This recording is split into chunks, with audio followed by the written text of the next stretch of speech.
What if even angels could fall? It is a question that floats gently through the night as though carried on the wind. Imagine yourself beneath an endless sky where the stars shimmer like quiet lanterns above a silent desert. The air is still, the sands cooled by the embrace of night, and all around you creation hums with a soft, unseen rhythm. It feels safe, timeless, and yet hidden in the calm is a story that unsettles the heart, a story that whispers of loyalty, temptation, and choices that forever changed the fabric of heaven and earth. This is the story of Azazel and the rebellion of the angels. Not a tale told loudly, but one that lingers in shadows, like starlight glimmering faintly across the ages. Before kings, before empires, before the rise of nations, there was a conflict that began not among men, but among beings of light. Angels, radiant and pure, dwelling in the presence of the Most High, found themselves staring into the mystery of freedom, and some chose a path that would lead them away from the brightness of eternity. As you listen, let the pace of the story be slow and soothing. Let each word fall softly, like grains of sand slipping through your fingers. For this is not just history, it is also reflection. A reminder that even the most radiant can struggle. Even those made to shine can turn away. And in that reminder, perhaps, we find ourselves. Think of your own life, here and now. How often do temptations slip into the silence of your thoughts? How often do hidden struggles linger behind the face you show to the world? Perhaps you've known the quiet tug of envy, the burden of pride, or the shadow of desires you wish were not there. These are not so different from the currents that once swirled among the angels. The rebellion of heaven is not only their story, it is ours too, written in the language of our daily choices. In the old writings, Azazel is described as a figure set apart, an angel who would one day carry blame, who would be cast out, and whose name would be remembered not with reverence, but with warning. He is not introduced as a monster, but as one of them, one who once knew the peace of the stars, one who once walked in harmony with others of light. Yet within him, a restlessness stirred. Within him, a question grew louder. Why not more? Why not different? Can you imagine that? A heavenly being, gazing at eternity, yet longing for something else. That is the seed of rebellion. And it is the same seed that, in small ways, touches us as well. For in the heart of every human is that same restless question. What if I break away? What if I reach for what is forbidden? And so, when we begin this long and quiet journey through the story of Azazel and the angels' rebellion, we are not only exploring ancient history, we are holding up a mirror to ourselves. The desert night, the stillness of the stars, the hush of creation. They are backdrops against which the greatest dramas unfold. Not with thunder, but with whispers. Not with storms, but with choices. Imagine those first quiet moments when the angels began to speak to one another of their doubts. The conversations hushed, the glances exchanged, the secret gatherings away from the throne. Picture how it must have felt to stand on the edge of loyalty and wonder what might lie beyond. Perhaps they told themselves it was harmless. Perhaps they believed they were strong enough.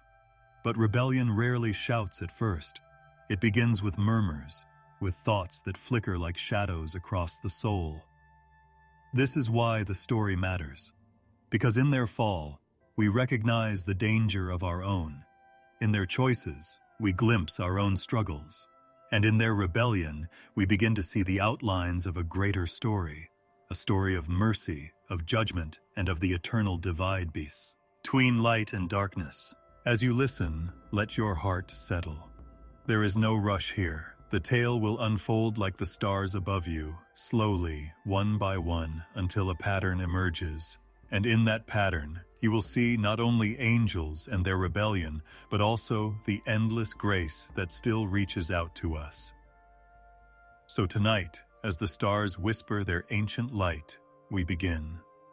This is the story of Azazel, a story that drifts from the heights of heaven to the depths of earth, a story that reminds us that even angels can fall, and that in their fall, we are invited to choose differently.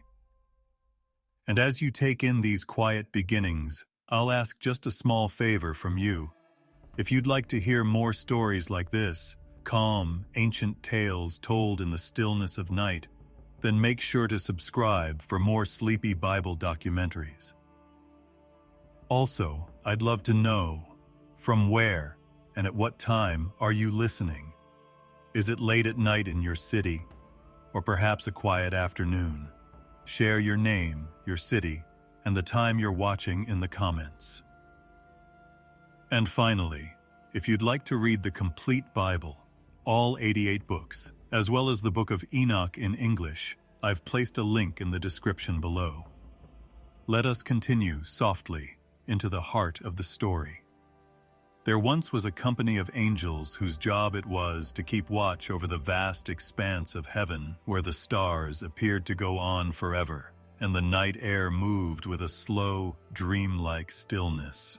They were only sent to watch and act as protectors over the world below, not to lead or conquer. These creatures were known as the Watchers, and they were perceived, felt, but never fully understood, like a soft flame. They glowed with a light that was not their own, a radiance that was borrowed from the Most High's throne, and wherever their gaze went, the world appeared to shine a bit brighter beneath it.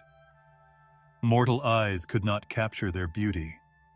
Imagine someone who surrounded you like a blanket of winter warmth rather than just standing in front of you. According to the old stories, they were tall, bright, with features that were neither completely human nor completely incomprehensible, faces that were both strong and tender, eyes that seemed to contain the memory of stars. To look upon them was to be both amazed and soothed, as if nothing bad could ever come near you. Their goal was straightforward but profound. They were sent to earth to serve as messengers of divine will, keepers of order, and witnesses to the passage of time. Their job was to observe and maintain, not to meddle, as they stood at the intersection of the immortal and the mortal. During their observation, they learned the rhythm of human life, which no angel had previously understood. They observed how mothers held their children, how children laughed, how men worked in the fields until their brows were sweaty, and how people gathered around fires at night to sing and tell stories. They also witnessed fear, longing, and loneliness. Slowly, an ache that resembled empathy began to stir inside of them. Because human emotions were not intended for angels, the storms of desire and doubt that so frequently plague humanity were absent from their hearts, which were steady and focused on their calling. But night after night, the Watchers noticed the delicate beauty of human life as they peered down. They observed the silent tears, the silent prayers, the minor victories, and the silent sorrows. And they started to take notice. It was a closeness that made it difficult to distinguish between what they were and what they were supposed to observe. It was not yet disobedience, not even temptation. Imagine the heavens on a calm night with stars so bright they appear to be moving, as if they are slipping toward the earth. That is how many people recall the Watchers' descent. Like sparks floating from a massive fire, it fell quietly rather than as a storm or a fire. With their bodies shrouded in a splendor the world had never witnessed, their feet made contact with the mountains. Like dreams too real to be thrown away, the sight of them was both amazing and terrifying. Because they were unaware that such creatures could exist, the earth's inhabitants gazed up in wonder. Some trembled before what appeared to be gods and bowed in reverence. Others, attracted by the beauty of their presence, extended their hands in tremors, and the Watchers' eyes lingered too long in their silent duty. The distance that had maintained the purity of their purpose started to wane as they finally stood among people. At that time, the earth was still young and full of unspoiled areas where forests grew thick and rivers flowed freely. Though most people couldn't see them, the Watchers moved through these locations like silent visitors, leaving an impression that sparked imaginations. The wind curved its path around them, animals raised their heads as they went by, and the stones themselves appeared to recall their movements. The simplicity of human existence, rather than the world's grandeur, was what most appealed to them. They heard the gentle songs sung in the evening silence, saw faces illuminated by the firelight, and watched kids running through the grass after one another. And during those times, a deeper side of themselves started to emerge. They were yearning for humanity, not just observing it, desiring to get closer, to comprehend, to grasp the delicate life that seemed so short but so valuable. Because while the eternal remains constant, humans undergo constant change through birth, development, laughter, grief, and death. The colors of the tapestry, which was constantly shifting, enthralled the watchers. They are said to have descended like stars across the night sky. Imagine seeing streak after streak of light rushing downward, as if the sky itself were spilling its riches into the world, while you lie back in the cool grass and trace your eyes across the heavens. That's how their decision looked. Beautiful, captivating, and mysterious all at once. Because every falling star represented an angel descending into the earth's dust from the place of eternal watch, choosing intimacy over separation, desire over obedience. Their presence initially appeared to be advantageous. They introduced men and women to wonders, abilities, and knowledge they had never encountered before. They imparted knowledge of the ways of the heavens, how to make tools, and the secrets of the signs found in the stars. They were welcomed by humanity because who wouldn't want to be around creatures with such intelligence and beauty? However, beneath the presence lay a shadow that was dim at first, but grew. Because the watchers weren't supposed to stay, the lives they now touched were not intended for them. None of that mattered, though, in those early nights. The intimacy was all that mattered. Once far-off lights in the sky, the angels now walked among people as friends. The earth gave them the warmth of human hearts in return for them sharing their glow. And the silence of heaven itself became heavy, like a weight pressing on the soul, even though no voice had yet spoken against them. The full cost of their decision and the eventual grief it would cause were unknown to the watchers at the time. All they could think about at the time was the beauty in front of them, the world that was alive beneath their feet, and people whose lives seemed too short and frail to pose.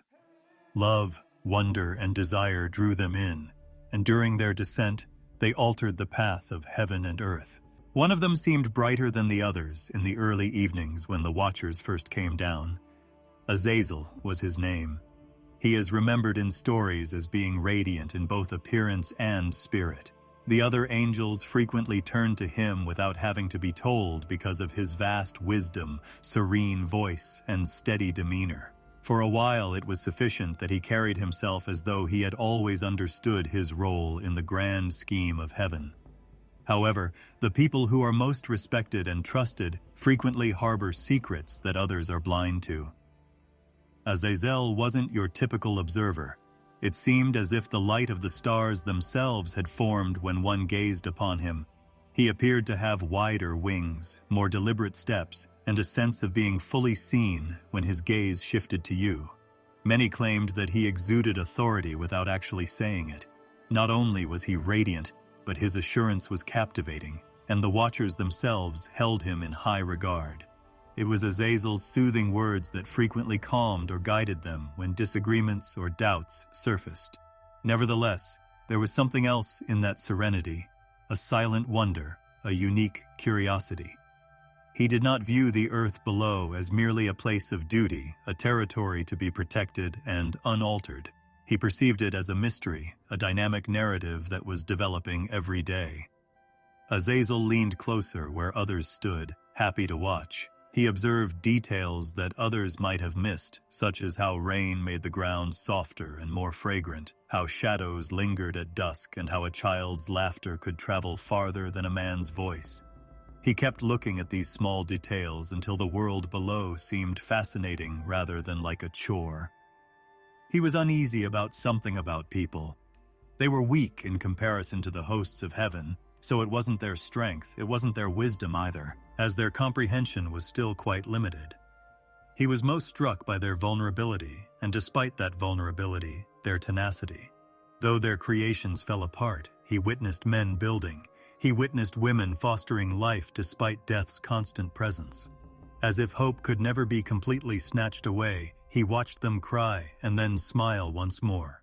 Everlasting and radiant, Azazel had never experienced such change and was attracted to it like a flame. His voice became more reflective among the watchers. He had a warmth about the earth that the others didn't always have. He would ask, "Do you see how they rise again, even in their frailty? Do you notice how their awkward hands mold the world as if it were their own?" Others became uncomfortable because there was a weight in his tone that suggested something more than simple observation, while others would nod in amusement at his fascination. However, Azazel was unable to precisely identify what was stirring inside of him. Not yet rebellion, but something kinder, a seed sown in the soil of his heart. The awe only increased when his feet finally touched the ground. In ways that the heavens never were, the air itself appeared to be alive. It was warm and cool at the same time as it pressed against his skin. Rich and dark, the soil crumbled between his fingers, containing life beneath the surface. Every living thing seemed to pulse with its own rhythm. Mountains stood motionless yet vibrant. Rivers rushed with a sound like music. Azazel moved among these objects as if a long-suppressed aspect of him had finally come to life, rather than as a stranger. Then there were the people. He couldn't read all the stories in their faces at once because they were so different. Their eyes were filled with joy and sorrow, fear and longing. They were contradictory beings, with every day being unique and every moment shifting. Their lives resembled flames flickering in the wind, fragile yet defiant to Azazel, who had lived in an eternity where change was unknowable. He stayed close to them longer than he ought to have, observing the furrow of a brow, the curve of a smile, and the handshake between friends. The amount of meaning they infused into such seemingly insignificant gestures captivated him. His attention was picked up by the others. Some chuckled quietly, describing it as harmless curiosity. Others muttered their discomfort because they perceived in Azazel a hunger that was not their own. However, Azazel dismissed their hesitancy, telling himself it was merely admiration. However, unchecked admiration grows, and as men and women slept by their fires in the stillness of the night, Azazel would watch the sparks rise and feel something strange stir inside of him, an ache for earth, not heaven. He pondered what it would be like to communicate with them as one of their own, rather than as a divine messenger. He pondered what it would be like to partake in their laughter, their sorrows, and their meals. He pondered what it would be like to be touched by their hands and experience intimacy rather than awe. Even to himself, these thoughts felt heavy, like stones carried in secret, so he refrained from confessing them. But night after night they pressed closer to his soul. Wonder gradually gave way to desire. He had always been a figure of certainty, admired and followed. Now, however, he sensed the pull of something beyond his control. He didn't want reverence, respect, or even obedience. It was intimacy, the closeness that Piawas freely shared with one another. But that seemed to be out of his grasp forever. Because he saw something in their eyes that he had never seen in the endless halls of heaven. Longing meets longing. At first, the seed of desire was a tiny whisper that was simple to ignore.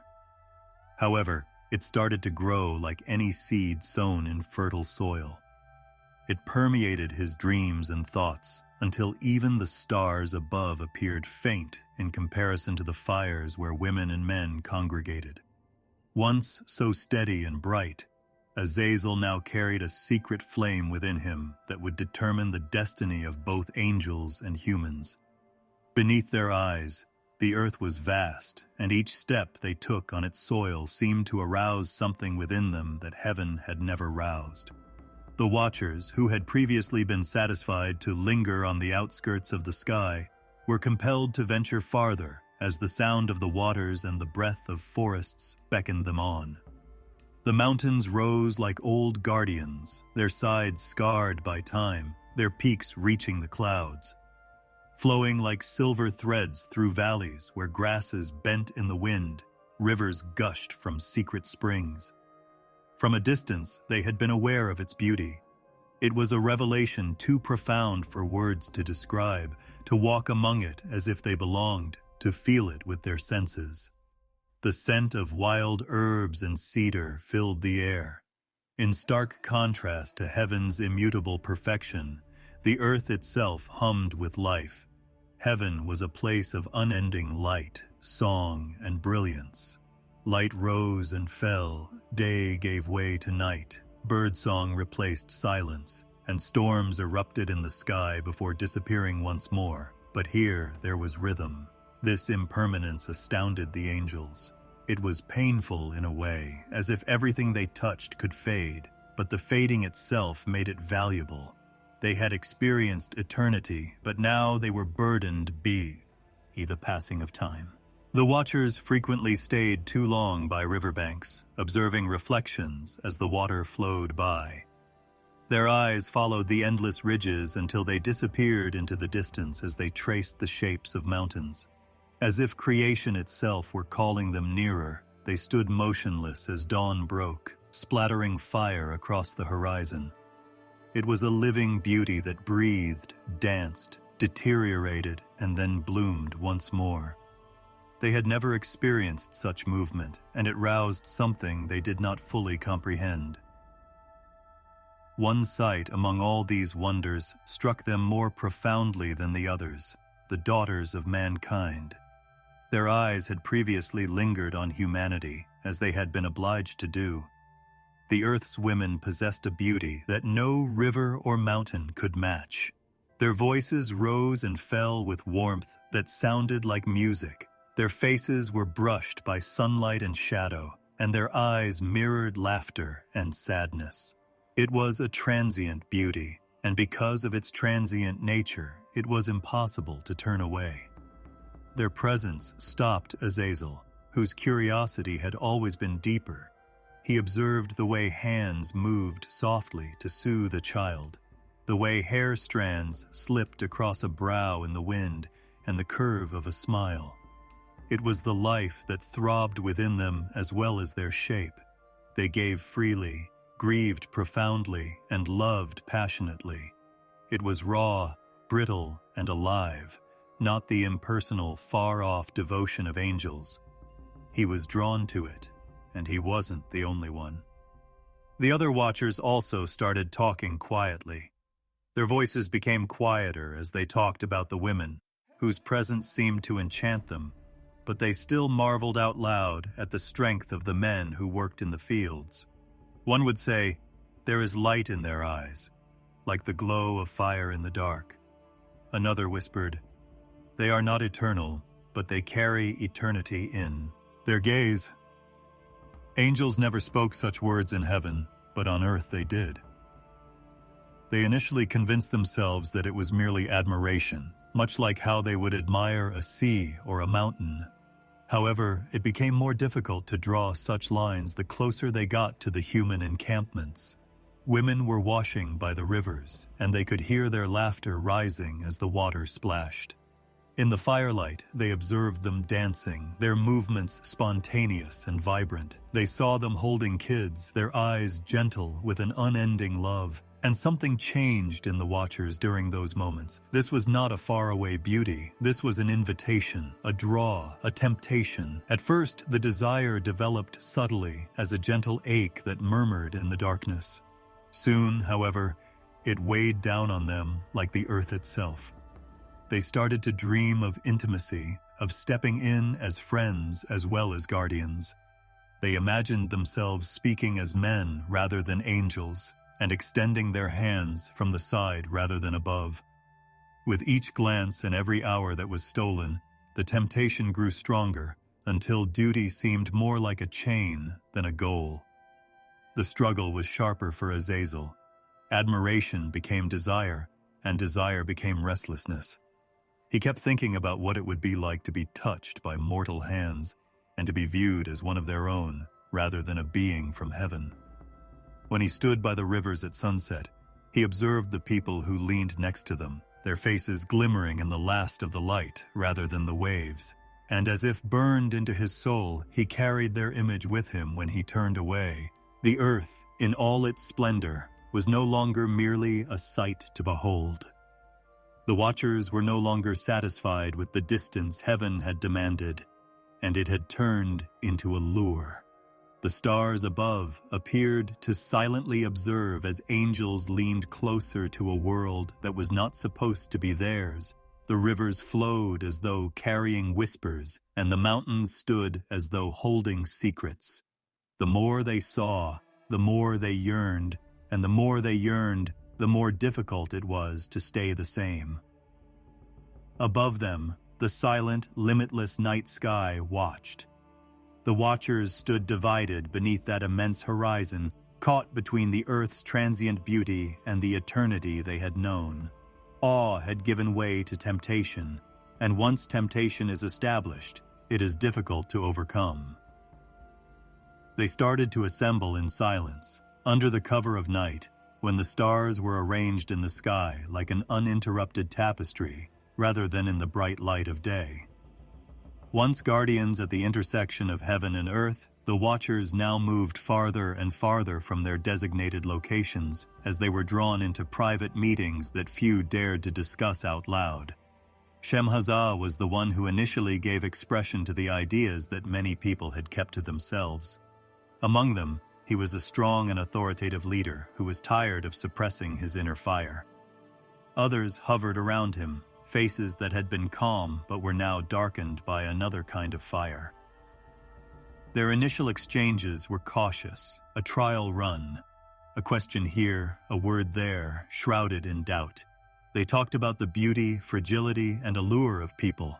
Some claimed it was merely admiration, fleeting and innocuous. Others, speaking in a softer tone, acknowledged a hunger they were unable to ignore. Shemhazah's steady, piercing eyes swept over them as if assessing their level of resolve. He didn't chastise, see, or dismiss. Rather, he shaped the ideas that were already beginning to take shape. What if we went over the line? What if we stopped observing from a distance? Azazel was also present, initially quiet. He had been fascinated for a long time by something more profound than most, but he let Shemhazah say what he had not yet dared to say. Azazel's eyes met Shemhazah's as the question hung over the assembly, and an unspoken but indisputable understanding passed between them. Both of them were aware that this desire would endure. It was too deeply rooted already. Night after night, the crowd grew until almost 200 people were standing together in the desert's silence and the shadow of the mountains. Silent as falling stars, their wings stirred the dust as they approached, their faces raised toward each other in mutual secret agreement. Now, longing that dragged them down from the heights they had once cherished, was what bound them, not duty. There was still hesitancy. Many were afraid of the weight of their thoughts. It was no small matter to cross the limits established by the Most High. It was rebellion in its purest form, not a passing act of disobedience. Some shuddered as they spoke, asking, "What if we are all judged? What if we never get our names back?" Their voices trailed off because, despite their intense desire, they were also afraid. Shemhazah overcame their doubts with his imposing presence. His voice carried with a strength that steadied the wavering, and he raised his hand toward the heavens, where stars were blazing brightly above him. Calm but uncompromising, he said, "I understand your fears, but let's work together if we're going to do this. One could stumble if left alone. One could be punished for being alone. However, none of us can go back if we commit to one another as a group and take an oath under the stars. We will have the same destiny, the same course, and the same decision. Like a stone thrown into still water, the words became entrenched among them. Eyes locked, heads turned, and gradually the trembling of doubt gave way to the weight of resolve. Voices rose in agreement, tentative at first, then more forceful. They would commit to this agreement, promising not to turn back or betray, but to descend as one. Azazel's unwavering, steady gaze blazed in the darkness. Azazel was the fire of conviction if Shemhazah had been the voice of authority. Azazel passionately supported their cause, while Shemhazah urged unity. He talked about people, the gifts they could give, and the knowledge they could impart. In a low, convincing voice, he declared, "We will not just walk among them, we will shape them. We will give them strength beyond their current capabilities and teach them things they do not know. We will develop into more than just watchers. We will act as mentors and father figures to them." His words caused the angels' doubts to lessen as they listened. Their desire was covered up by the notion of teaching and imparting knowledge, which felt more like purpose than sin. But temptation was still burning beneath that veil. They yearned to assert as well as to lead. Their hearts therefore leaned closer to what they already desired with every word Azazel spoke. The stars were burning bright as if they were bearing witness, and the night they had chosen for their oath was quiet and solemn. Mount Hermon's dark ridges rose above them like a throne, and 200 angels stood on its slopes. Except for the sound of wings folding close and the wind rustling the grasses, the earth was silent. They stood in a circle, their faces raised to the sky as they prepared to depart, not restrained by chains, but by their own free will. The silence was broken by Shemhazah's voice. He commanded them all to curse and to be bound by the consequences of their words. Beneath his solemn tone was a determination that would not be disregarded. He said, "Let us swear together by the earth beneath our feet and by the stars above us. Let's make a commitment to never look back, betray, or falter. We descend together if we descend. We are all subject to judgment if it occurs." The vow was repeated by the angels one by one as their voices rose and reverberated off the sides of the mountain. Underneath the reverent, steady sound was a tension that made the night air feel heavier. A pledge of defiance was made by 200 voices that had previously joined together to sing praises. They experienced an odd serenity when the oath was finally sealed. It was the serenity that results from making a long-delayed decision. Above, the stars continued to sparkle, but to the watchers, everything had changed. If not in actuality, then at least in spirit, the line was crossed. No longer merely guardians, they were conspirators bound together in secret, poised to descend. With the weight of the vow pressing down on him like a stone and a flame at the same time, Azazel stood silently next to Shemhazah. He looked down at the human encampments, tiny fires flickering in the distance. The way forward was predetermined. Originally designed to lift them, their wings would now carry them down. The night was so quiet that it seemed as if the heavens themselves were holding their breath, anticipating what would happen. They arrived at night, when the world below was still asleep and the air was still. They started to descend from the sky, not as sentries keeping watch, but as creatures moving away from the light they were accustomed to. Numerous stars were visible above, glimmering across the shadowy canopy, but their light soon seemed insignificant in comparison to what came next. Because as the watchers descended, their forms shattered the heavens like a shower of falling stars, and their descent was like fire slicing through the sky. When the earth's inhabitants awoke from their sleep, they gazed up in wonder and felt their hearts quiver as they saw the light etching paths through the darkness. Though they were unable to know the truth, it appeared to them as a wonder and a sign that angels were departing from their stations and entering a world they were never supposed to inhabit. The mountain that was selected for their arrival was large and solemn, with peaks that stood out against the skyline. A location that was bound to bear the consequences of their decision, Mount Hermon rose like a silent witness. The cool air on its ridges smelled of old earth and stone. As if the mountain itself trembled at what it was about to contain, low, whispering winds were heard. The sound of the watchers' descent, like whispers of fire, faded into silence as their wings folded close and they touched the ground. The ground appeared to shudder under their weight as they touched down, and the dust rose softly into the night air where they landed. In the silence, 200 of them gathered one by one, their eyes blazing with an unnatural fire. If humans had been close enough to see them, they might have appeared to be gods in glowing garments, tall as cedars, with faces glowing with beauty too intense to describe. However, there was a weight behind their genius because they were aware that they had reached a threshold.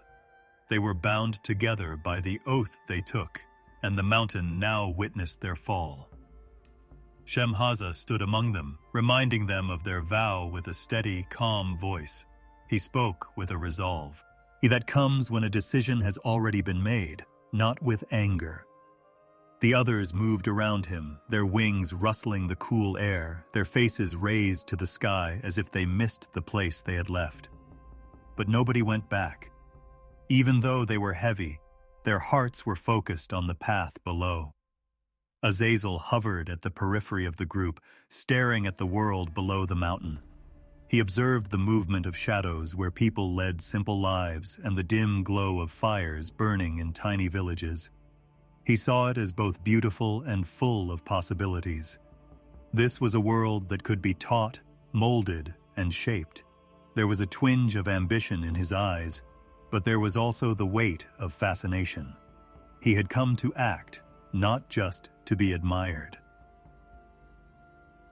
As the watchers took up residence on the mountain, the night itself appeared to pause. The faint rustle of their clothing and the beating of their wings as they folded close were the only sounds to break the silence that surrounded them. Even though the stars were bright above, they didn't seem as bright as the 200 radiant forms that stood on the earth. Mankind still slept in ignorance, but the world had changed. What had been concealed by oath and thought had now come to life.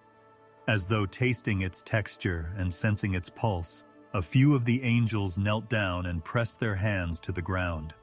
They were astounded by the coolness of dew on grass and the firmness of stone and soil. Previously attuned to the tunes of the heavens, their senses now drank deeply of the song of the earth, its sounds, its scents, its living breath. A gentle awe moved through them, but mixed with it was a hunger, a desire that had brought them down from the highest altitudes. Under their weight, the mountain itself appeared to sigh. Silent and uncompromising, it had stood for ages, but now it bore a weight it was unable to let go of. The choice of those who descended would mark Mount Hermon's name, which would never again be just stone and soil. It was both sanctified and stained by their presence. Long after their footsteps ceased to be heard, the echoes of their oath would reverberate in its valleys. The horizon turned pale as the first rays of light touched it as dawn drew near. Gradually, the stars grew dimmer and the radiance of their descent turned to the typical morning colors. But the fire remained burning in the watchers' hearts. As the sun rose, they stood atop the mountain, its rays illuminating their faces with a golden glow. They would have appeared to anyone below as gods walking on the ground, legendary beings who were simultaneously luminous and terrifying. From a distance, the humans whispered to one another, some in wonder, some in terror. Since such creatures had never before wandered freely among them, they were unable to comprehend what they were seeing. Tales started to circulate, passed from shepherds to nomads. They described glowing figures descending, lights in the sky, and a mountain that was touched by otherworldly beings. It was a boon to some, a warning to others. However, it was just the beginning for the watchers themselves. As the sun rose higher, Azazel turned to Shemhaza. A look of mutual resolve passed between them. There was no going back now that they had made it this far. Although they all had a vision of what lay ahead, none of them could yet fathom the consequences of their decision. Nevertheless, they moved forward, their feet digging into the ground, their wings folded to walk among men rather than raised to rise. With the completion of the descent came the beginning of a tale that would reverberate for centuries. Above, the sun continued to rise, and the stars continued to burn as they always had. However, something new had begun on the planet, quiet, eerie, and full of a beauty that contained the seed of sorrow. They had become accustomed to the mountain as a meeting spot and a place of concealment. However, the watchers gradually dispersed throughout the plains and valleys, mixing more and more with people who cultivated the land, hunted and gathered, and brought up their kids in peaceful communities by fields and rivers. Azazel started to assume his role in these areas, speaking and helping the people with knowledge they had never encountered rather than acting as a silent observer. Even though his words were gentle, they carried a weight that altered the rhythm of human existence, and his presence was captivating. Azazel approached things differently than the others. From a distance, many of the watchers marveled at humanity, their innocence, their weakness, and their diminutive size in comparison to angelic size. However, Azazel leaned in to observe how women built their homes out of wood and clay, how men fought with sticks and stones, and how kids played with nothing but the ground.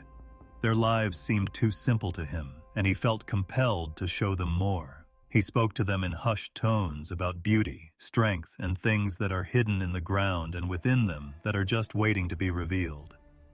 His ability to shape weapons was one of his earliest gifts. He guided men into the hills, where the stone was crisscrossed by silent rivers of metal veins. Using his hands, he demonstrated to them how to extract the ore from its cradle and feed it to the fire until it glowed, supple and gentle, as if the sun had been brought down into their hands. With each blow, sparks jumped like stars as the glowing metal was hammered into shape, and the people watched in awe. What had been merely rock turned into razor-sharp, gleaming weapons of war unlike anything they had ever seen. The hunters were amazed by how quickly and easily these blades pierced and cut. Even though it disturbed their sleep, the thrill of power made the men's hearts race. As they tested the new weapons, Azazel observed their expressions. He saw their shoulders square with a new confidence, and he saw pride rise in their eyes. They felt for the first time that they could use weapons that demanded blood in addition to fists and stones to fight each other. Azazel carefully fed them the intoxicating knowledge, which was becoming brighter every day, like a flame shielded in his palm. However, he taught more than just men. Azazel looked at the women and shared a different kind of secret with them. He demonstrated for them how to grind stones into powders and apply colors that were concealed in the soil to their faces. To make their eyes appear sharper, deeper, and more captivating, he taught them to line their eyes with dark coal. He showed them the mineral's hidden glimmers, crushed into dust that glistened on their skin like starlight captured in a bottle. Speaking softly, he demonstrated for them how to weave ornaments that caught the sun and dazzlingly captivated onlookers, as well as how to twist their hair with gold threads.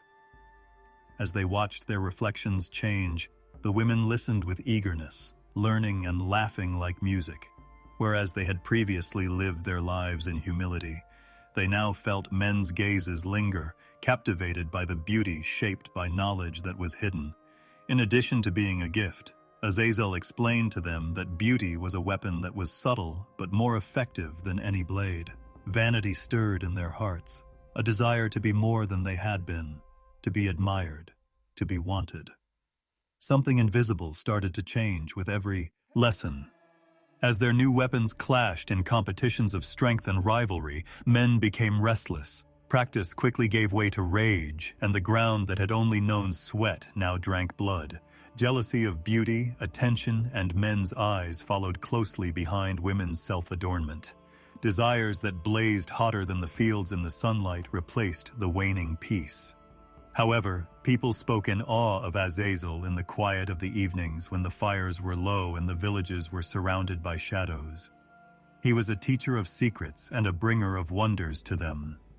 The shadow beneath the presence was invisible to them.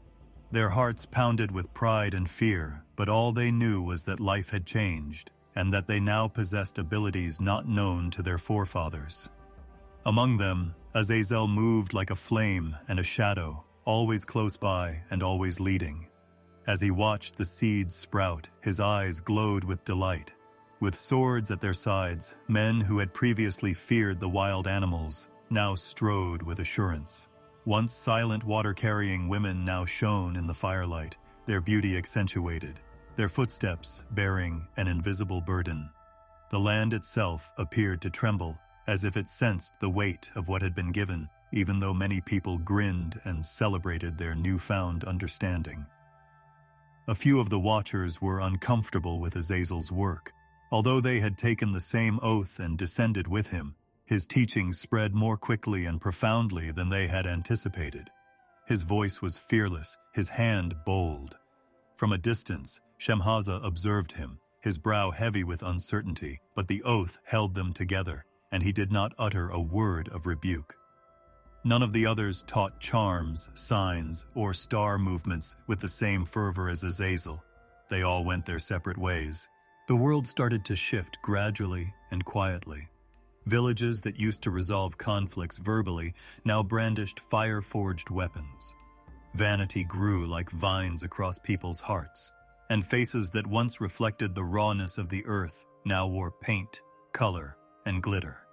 The kids picked things up fast from watching their parents, and they were eager to follow the path that was set out for them, wield swords, and wear decorations. And throughout it all, Azazel maintained a composed demeanor, never speaking loudly or moving too quickly. He allowed desire to fuel the fires and curiosity to do the heavy lifting.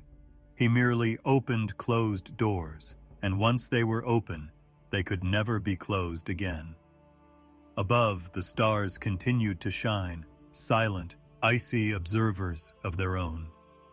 On the ground below, however, fire was blazing in every village, with sparks flying from forges and jealousy and laughter gushing out in the light of painted faces. Steel hitting steel, pacing feet full of restless energy, and whispers about beauty, power, and the new methods brought by the person they called teacher were all echoed in the night air. Azazel frequently stood at the periphery of the crowds, his eyes glowing with knowledge and his face composed. Even though people around him were amazed and grinning, he could see deeper and farther. To him, this was just the beginning. He was aware that an unavoidable path was developing for each proudly raised blade and each yearningly painted eye. Silently, he allowed the world to proceed, his gifts proliferating like an unstoppable tide. The watchers' footsteps caused the ground to become uneasy, and soon the consequences of their decisions were felt by more than just men and women. Angels and mortal women formed a forbidden bond that produced children that the world had never seen before. They were neither entirely like the radiant ones who had come, down from heaven, nor were they small like the sons of men. They were somewhere in the middle, and much more. These were the Nephilim, imposing and fierce, their very presence casting a shadow over the landscape. Their births were initially silent, cloaked in wonder and bewilderment. Their cries echoed like thunder against the walls of their homes as mothers held babies who grew at an unnatural rate, their tiny limbs thickening into strength in a matter of weeks. These giants stood erect long before their time, their voices bearing the weight of storms, their eyes deep and piercing, while other children staggered through their formative years. Because such creatures had never before roamed among the tribes of men, fathers regarded them with both pride and fear. Stories of their magnitude started to float through the villages. When they were young, they were wider than any warrior and taller than any man. Even 10 men couldn't move the stones that their hands could lift. The silence of the valleys was disturbed by their loud laughter, which reverberated into the night. They ate so much at the feasts that bowls and platters were empty as soon as they were filled. The weight of their hunger appeared to be straining the earth itself. Fields of grain disappeared into their grasp, herds of cattle dwindled, and their appetites continued to roar like unquenchable fire. People were amazed, but a silent fear began to grow. When a child grew up to be a man 3 times as strong as his family and twice as big as his father, what could be done? Some viewed them as protectors, thinking they might keep roving enemies or beasts away from villages. Others warned of danger because the Nephilim were not kind people. They had mixed blood, restless hearts, and easily agitated tempers. The storms that brewed in their souls caused the land to tremble in addition to their footsteps. They were also viewed with ambivalence by the Watchers. Some saw them as powerful children who embodied the combined might of heaven and earth, a living example of their decisions. Others saw them as a sign that what had been bound together was not meant to be. However, the oath had been taken, and its offspring could not be reversed. Azazel's gaze frequently lingered on them because he perceived a reflection of the fire he had kindled within humanity in their size and strength. They served as living evidence that nothing stayed the same after a boundary was crossed. As their numbers grew, the Nephilim became restless. In the fields, they engaged in games among themselves that were riskier than man-to-man combat. Walls were broken by a single stone thrown in jest. Another fell through fences and houses after being shoved in sports. Men shook their heads in silence as their laughter, though young, bore the weight of devastation. But how could a father chastise a son who loomed over him and whose shadow seemed to eat up the light? Because of their strength, the giants were above reproach and restraint. Their hunger grew as the seasons changed. Trees lost fruit long before it ripened. Rivers became fishless, and herds disappeared from the hillsides. Despite their tireless efforts, the people's harvests were insufficient to satisfy these creatures' appetite. There were rumors of families having to forage for food on the streets and of villages that had been abandoned after the giants feasted. The Nephilim continued to hunger. When hunger tore at them, their eyes darkened, and they soon started turning to human flesh as well as field animals. At that moment, fear began to permeate the land, first quietly and then loudly as cries reverberated through the night. The giants had changed from being marvels to predators. With unbridled power, they roamed around stealing things, breaking down barriers, stealing food, and taking lives. Mountains echoed with their roars, rivers muddied by their drinking, fields trampled underfoot, and the earth moaned beneath them. Still, there was an odd fascination in the silence between their outbursts. They were referred to as both a wonder and a curse. Seeing a giant march across the horizon was like seeing something from a nightmare or a dream, a figure that appeared to be from both heaven and earth but not both. Their eyes glowed with unearthly light, their hair caught the sun like threads of fire, and when they screamed out in laughter or rage, their voices shook the earth. They were a living contradiction, a mixture of terror and beauty. With heavy hearts, the Watchers watched. Because they were ashamed of the results of their decisions, some of them hid in the shadows. Still others boasted that their sons were kings of men. However, everyone could see that the earth's equilibrium was changing. Men used to work fields and live in peaceful villages, but now they were subject to the menacing presence of creatures that could destroy houses with their hands and take wives, food, and lives without hesitation. Every booming step of the giants carried the sound of the earth's fracture, and the harmony of the planet was disintegrating. Azazel stayed close, studying the Nephilim with serene eyes. He saw them as the next development of the knowledge he had brought, not just the offspring of men and angels. He saw the fruit of rebellion ripened too quickly and too fiercely in their power.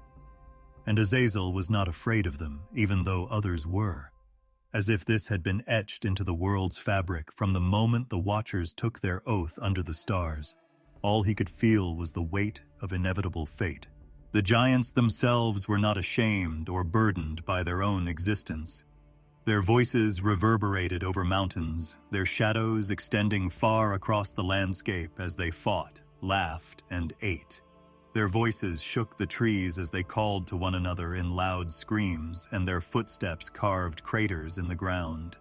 Men were afraid to approach them, so wherever they went, there was silence.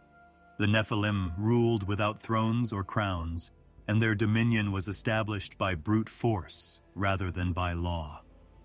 Nevertheless, some of the people would recall the times before the giants at night when the fires were low and the stars were silently spinning overhead.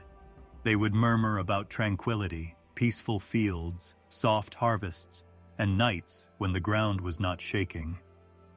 But when I woke up, those days had vanished like dreams.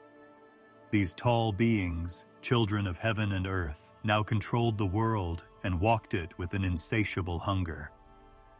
Like a mother holding her children in her arms, the earth had always carried the weight of life gently.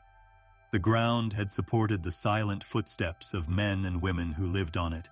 Rivers had provided their clear waters, and crops had emerged in accordance with the seasons. However, a new burden that the soil was never intended to support now made it heavy. Where wheat should have grown, blood soaked into the fields. After battles fought by creatures too strong and uncompromising, the rivers ran darker. Cries that sank into the ground and reverberated in the silence long after voices had vanished replaced the laughter that once floated with the breeze. The earth itself was said to have started to cry among the populace. Previously bending to scatter seeds while singing, farmers now labored in silence, their hands shaking as they came into contact with the ground. They murmured that the fields sighed with grief when plowed, and that the ground moaned beneath their feet. Mothers carrying water from streams swore they could feel the ground trembling beneath them, as if they were tired of drinking blood that had been spilled on it. Every step and every sound of steel on flesh was a new wound etched into the world's structure. Ruin followed the Nephilim's thunderous strides across mountains and valleys.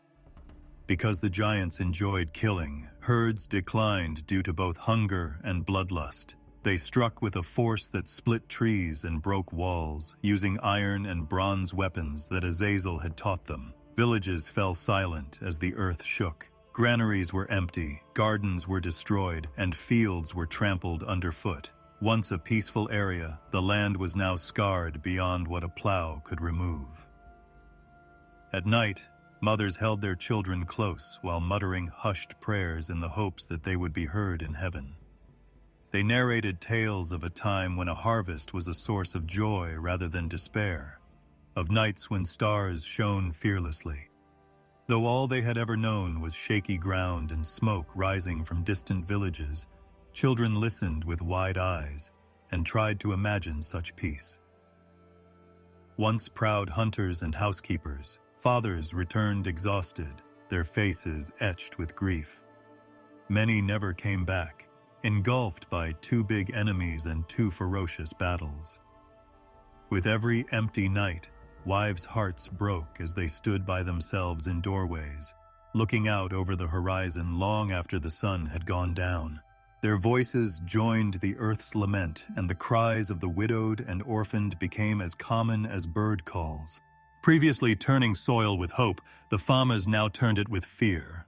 They were aware that a large portion of the grain they planted would never make it to their families' tables, regardless of how meticulously they tended the fields. The giants' appetite was as great as the ocean's, and they ate whatever they wanted without stopping. What was left was frequently left to decay in the shadow of devastation or spoiled by trampling feet. The land was weary, moaning beneath the never-ending cycle of giving and receiving, of planting and losing. The earth's cries could be heard in the rivers, the sky, and the soil. The remains of battles were now carried downstream by rivers that were once clear, discoloring the once sweet waters. Because the giants had also drained the rivers, Fishermen cast their nets only to retrieve emptiness. The smoke from raid-related fires filled the skies, creating a haze that dimmerined the moonlight and dulled the stars. The echoes of lost voices seemed to be carried by a sorrowful wind that even seemed to move more slowly. Laments took the place of songs of joy among the populace. Once used to commemorate festivals and weddings, flutes and drums were now silent. Voices quivering with sorrow replaced them with chants of mourning. Entire villages came together for funerals rather than festivities, their hands pressing the ground shut over departed loved ones while tears trickled into the ground. The ground moaned even louder as it drank their sorrow. It was felt most acutely by the women, holding children who asked too many questions: why the giants were angry, why fathers did not come back, why the ground shook in the night, wearied their arms. They attempted to sing softly, but their lullabies were filled with sorrow and trembling words. Each mother tried to remain strong, while their own hearts sagged under sorrow, acting as a shield and a source of consolation.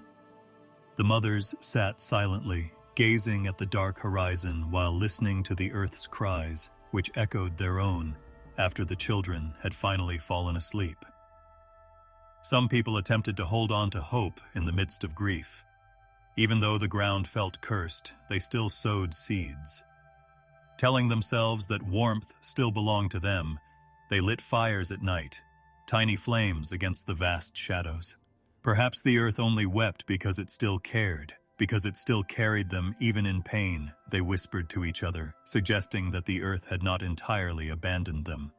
But faith felt brittle, fluttering like a candle in the wind, and the weight of despair weighed heavily. Standing apart, their hearts heavy with the sight of the world falling apart, were the watchers who had once marveled at humanity. They had taken an oath, but now they were seeing the consequences written on the face of the earth as well as in their children. Azazel's eyes stayed fixed as if he had always anticipated this. But Shemhaza, who had once led with strength, now gazed upon the ruin with sorrow.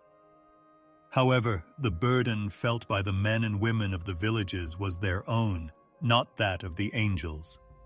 The consequences of their non-choices had become their lives. Night after night, the stars watched in silence from above, unconcerned but unwavering as cries arose from the earth below. Asking whether their cries were heard and whether their sorrow extended beyond the sky, the people raised their gazes to the sky, and when they could find no response, they turned back to the ground and pressed their tears into the blood-soaked soil. Through the moaning fields, the shattered rivers, and the hearts of those who still walked on it, the earth's cry persisted, a voiceless sound, a sorrow too profound for words. Above the chaos of the earth, the heavens were a vast, silent canvas of unending light. The archangels watched from that silence. They remained silent because their words would have reverberated with too much force for a broken world to handle. Rather, they watched through eyes that had witnessed eternity, eyes that knew justice and patience. Men's cries rose beneath them like smoke from a smoldering ground. Sorrow hung in the air, blood screamed from the ground, but the heavens were silent, as if they were holding their breath. With trembling voices, humanity looked up and questioned how long injustice could last before God's hand intervened. The defender of order, Michael, watched the mayhem with grave composure. As he watched the giants' steps and the devastation they left behind, his eyes pierced mountains and valleys. Since the beginning, he had understood that freedom was a seed of creation, and that freedom also brought the shadow of corruption.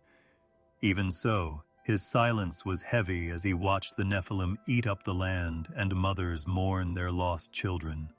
Though it gleamed dimly as if it were eager to respond to the earth's cries, the sword he carried had not yet been raised. However, the command from heaven had not yet arrived. Gabriel stood close by, glowing but silent, the messenger of divine mysteries. His voice, which for generations had conveyed messages of caution and hope, was now quiet. Like someone listening to a song of mourning, he heard the cries below. Every voice spoke to his heart, but he chose not to speak because he did not control the timing. When patience belonged to the Most High, even the highest-ranking angels bowed to it. Gabriel's silence was obedience, a waiting bound by trust, not apathy. The healer, Raphael, cast a sympathetic glance down. He witnessed hearts crushed under terror in addition to broken bodies the earth's inhabit. Ants were exhausted, their fields were bare, and their songs had been stolen. He yearned to go down, to calm, to bandage, to whisper words that would cheer them up. However, healing must also wait for the designated time. His wings moved as if he were restless, but he stayed put. And Uriel's fiery eyes watched over them all, guardian of the flame of knowledge. He caught glimpses of justice that had not yet been born, as well as what had been and would be. His quiet was piercing, neither tender nor melancholy, like Gabriel's or Raphael's. It was the quiet of a storm building before the first drop falls, of fire waiting for fuel. He understood that heaven's patience was strength rather than weakness, like an archer pulling back the bowstring even more to let the arrow fly with unstoppable force. However, what the archangels saw was invisible to those below. The quiet of heaven was like emptiness to them. "Have we been forgotten?" they asked, looking up. "Are the heavens unable to hear our little cries?" Unanswered, their questions floated on the wind and mixed with smoke. Some, feeling that heaven itself had taken sides, resorted to the watchers' fictitious strength in their desperation and bowed to the angels who passed among them. Others held on to their tenuous faith, muttering prayers into the night, hoping that patience would translate into mercy rather than desertion. This silence delighted the giants. As if the heavens themselves were afraid to stand in their way, their roars reverberated unabated across valleys. Their appetite for power grew stronger every day. For their sport, they destroyed others to dust and elevated others in mockery of creation. They left monuments to their own power by carving their names into stones. And yet, no fire came down, no thunder came from above, and no hand reached out to stop them. The sky remained motionless. But there was a mystery in that silence. Heaven's patience did not equate to forgetfulness. Like the pause before a last word that would alter everything, it was measured and purposeful. The archangels were aware of this. They waited because they had to be obedient, not because they wanted to. Every silent moment was a thread woven into a bigger pattern that would only become apparent in due time. However, the design was invisible to the public. All they could see were the strands of sorrow. In his empty field, a farmer knelt, his rough hands digging into unresponsive soil. Gazing at the stars, he questioned why they were so brilliant while his kids were going hungry. Under the shadow of a burned-out house, a widow rocked her child while whispering to the sky, "Are angels real? Or did the silence prove they never existed?" Unseen but not unheard, their voices, uncertainties, and tears rose like incense. Patience stretched like a river behind a dam in the stillness of the heavens. The archangels sensed its power waiting and its weight pressing down. They were aware that judgment would be swift and unreserved when it broke.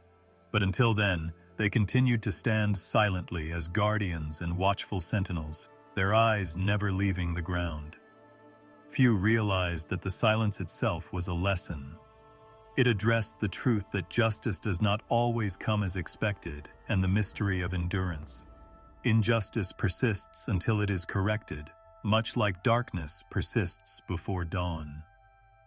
In their silence, the heavens whispered this truth, but mortal hearts, weighed down by sorrow, frequently missed it. Michael gripped his sword hilt tighter. Gabriel opened his mouth to speak, but he didn't say anything. Raphael's desire to heal made his wings quiver. With every cry that arose from the ground, Uriel's eyes grew brighter. The silence was coming to an end, and all four knew it. Evie. Earthless, they patiently and obediently waited while injustice continued to spread its hand throughout the world.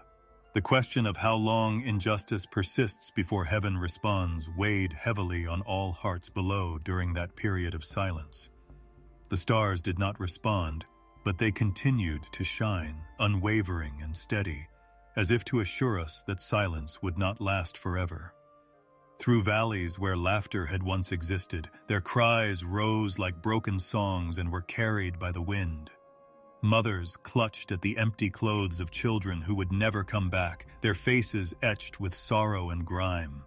Some sat on the outskirts of destroyed houses, rocking back and forth as if the beat would restore what had been stolen. Others wandered naked fields, looking for the remains of sons eaten, daughters taken, and families destroyed by the giant's crushing might. The weight of memory weighed on every breath and every step, small hands gone, quiet voices now silenced. It was as though the soil itself echoed their grief, recalling the blood that had been spilled on it. A mother burying her child was the most agonizing thing there was. However, because the Nephilim left no bodies behind, many were unable to even bury. They ate without mercy, leaving only broken hearts and silence in their wake. Women knelt on the ground and traced shapes that used to be their children's footprints into the dust. Under trembling fingers, the soil turned to mud as tears stained it. They lay awake at night, their arms closing around emptiness, their hearts hurting in ways words could never express, reaching for children who were no longer there. The devastation was gradual and extended like a long shadow. There was a new loss every day. Giants' heavy footsteps drowned out a mother's lullaby, as if mocking the absence of the person who should have filled it. The cradle sat undisturbed and rocked slowly. In pieces too sharp to handle, the memory of tender moments, a child's laugh, a daughter's first step, a son's hand tugging at her sleeve, flashed before her eyes.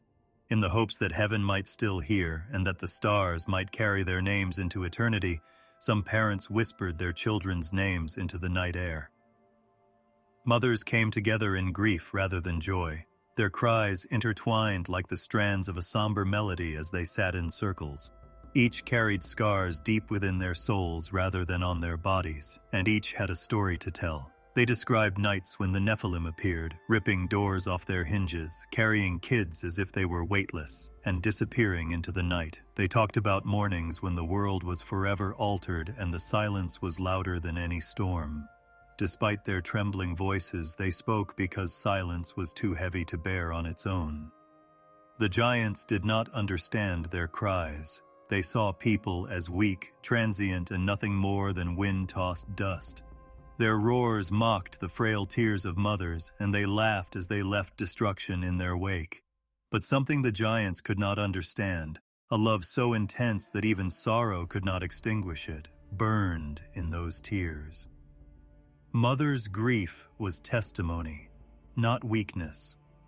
Evidence that life existed, that children were innocent, and that the stolen would always be remembered. Some mothers used prayer as a way to cope with their loss. They knelt on the ground and raised trembling voices to the sky, demanding to know why the heavens were quiet. Their prayers were unpolished and unpracticed.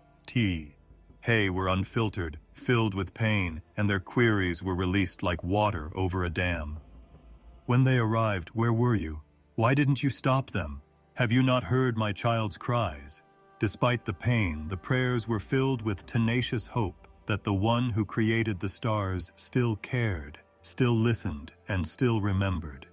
But for others, their grief turns into rage. They cursed the angels who had left their position and sowed ruin among mortals as well as the watchers who had descended. Their words carried no reverence, only fire. They demanded vengeance, spat on the ground, and yelled the hateful names of Shemhaza and Azazel. The language of grief too profound for silence was their rage. They exposed a truth in their rage that the giants were unable to deny. Love endures even in the absence of its object. Children's toys lay scattered in the ruins. Little wooden dolls, slings made by enthusiastic young hands, and stones once gathered for games. Everything turned into a relic, a reminder of lives lost. Mothers clutched these items to their chests as though they were the hearts of their children. They spoke softly to the toys, as if their kids could hear them, as if touching them could resurrect the memory itself.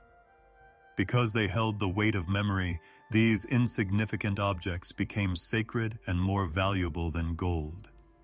The groaning of the earth could be heard in the pauses between cries. Rivers ran red, crops failed, and the ground itself appeared exhausted. Because they were bonded to the earth by birth and nurture, mothers felt this profoundly. They felt that creation itself was mourning with them, and they witnessed the land dying in the same way that their families were dying. They were not alone in their grief. The wind, the trees, and the soil all seemed to be crying with them. On certain evenings, mothers would recite stories to honor their children rather than to console them. In order to prevent their memories from fading into obscurity, they wove in stories about their sons and daughters and spoke their names out loud around dying fires.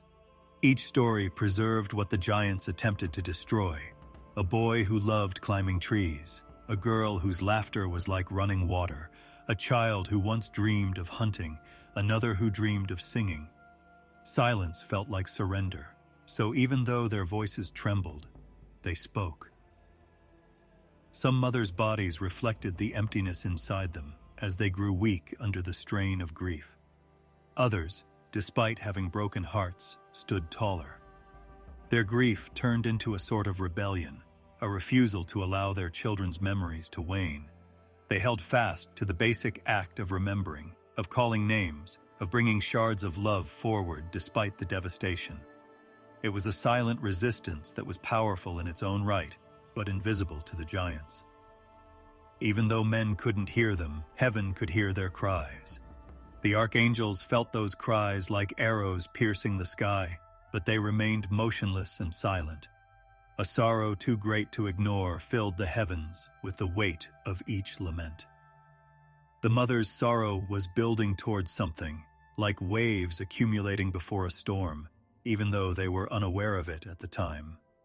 Their shaky, broken voices were laying the foundation for the impending judgment. Mother's mourning rose to the stars as a song of grief that no giant could stop, blending with dust and blood. And even though the sky didn't move, people remembered the sound. It echoed in the very center of creation and lingered, heavy in the night. Everywhere he went, Azazel's presence among men attracted attention. He poured out his knowledge, not as a trickle, but as a flood, in a way that the earth had never seen before. He taught women how to paint their faces, darken their eyes until they glistened in the firelight, polish their skin until it gleamed like ivory, and style their hair in intricate ways that attracted attention and sparked desire. What was once a straightforward, unadorned beauty evolved into something intentional and refined. These lessons gave rise to vanity, not as silent self-care, but as a restless hunger, an unending cycle of comparison, attention-seeking, and adoration-seeking. The women who had previously labored in silence in homes and fields started spending hours examining their reflections in polished stones. Some were universally admired, while others coveted what they were unable to replicate. Jealousy increased, friendships broke down, and what had once been companionship became rivalry. What should have been a gentle and transient gift, the gift of appearance, became an idol in and of itself.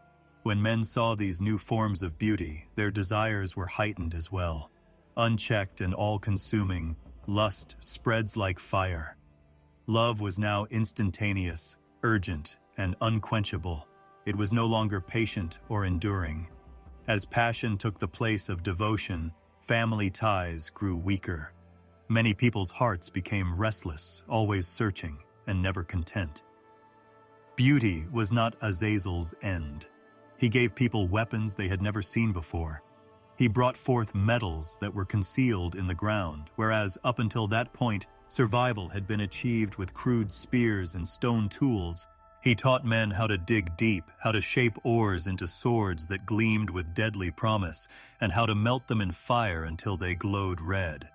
The world that was accustomed to minor conflicts and skirmishes now shuddered in the face of armies.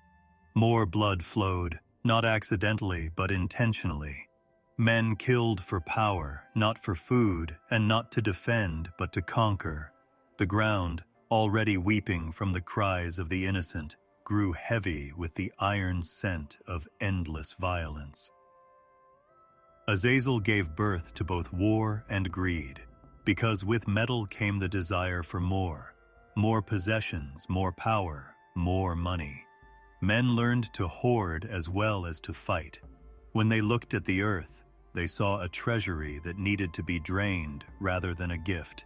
Once resting peacefully in the rocks, gold and silver became the focus of obsession.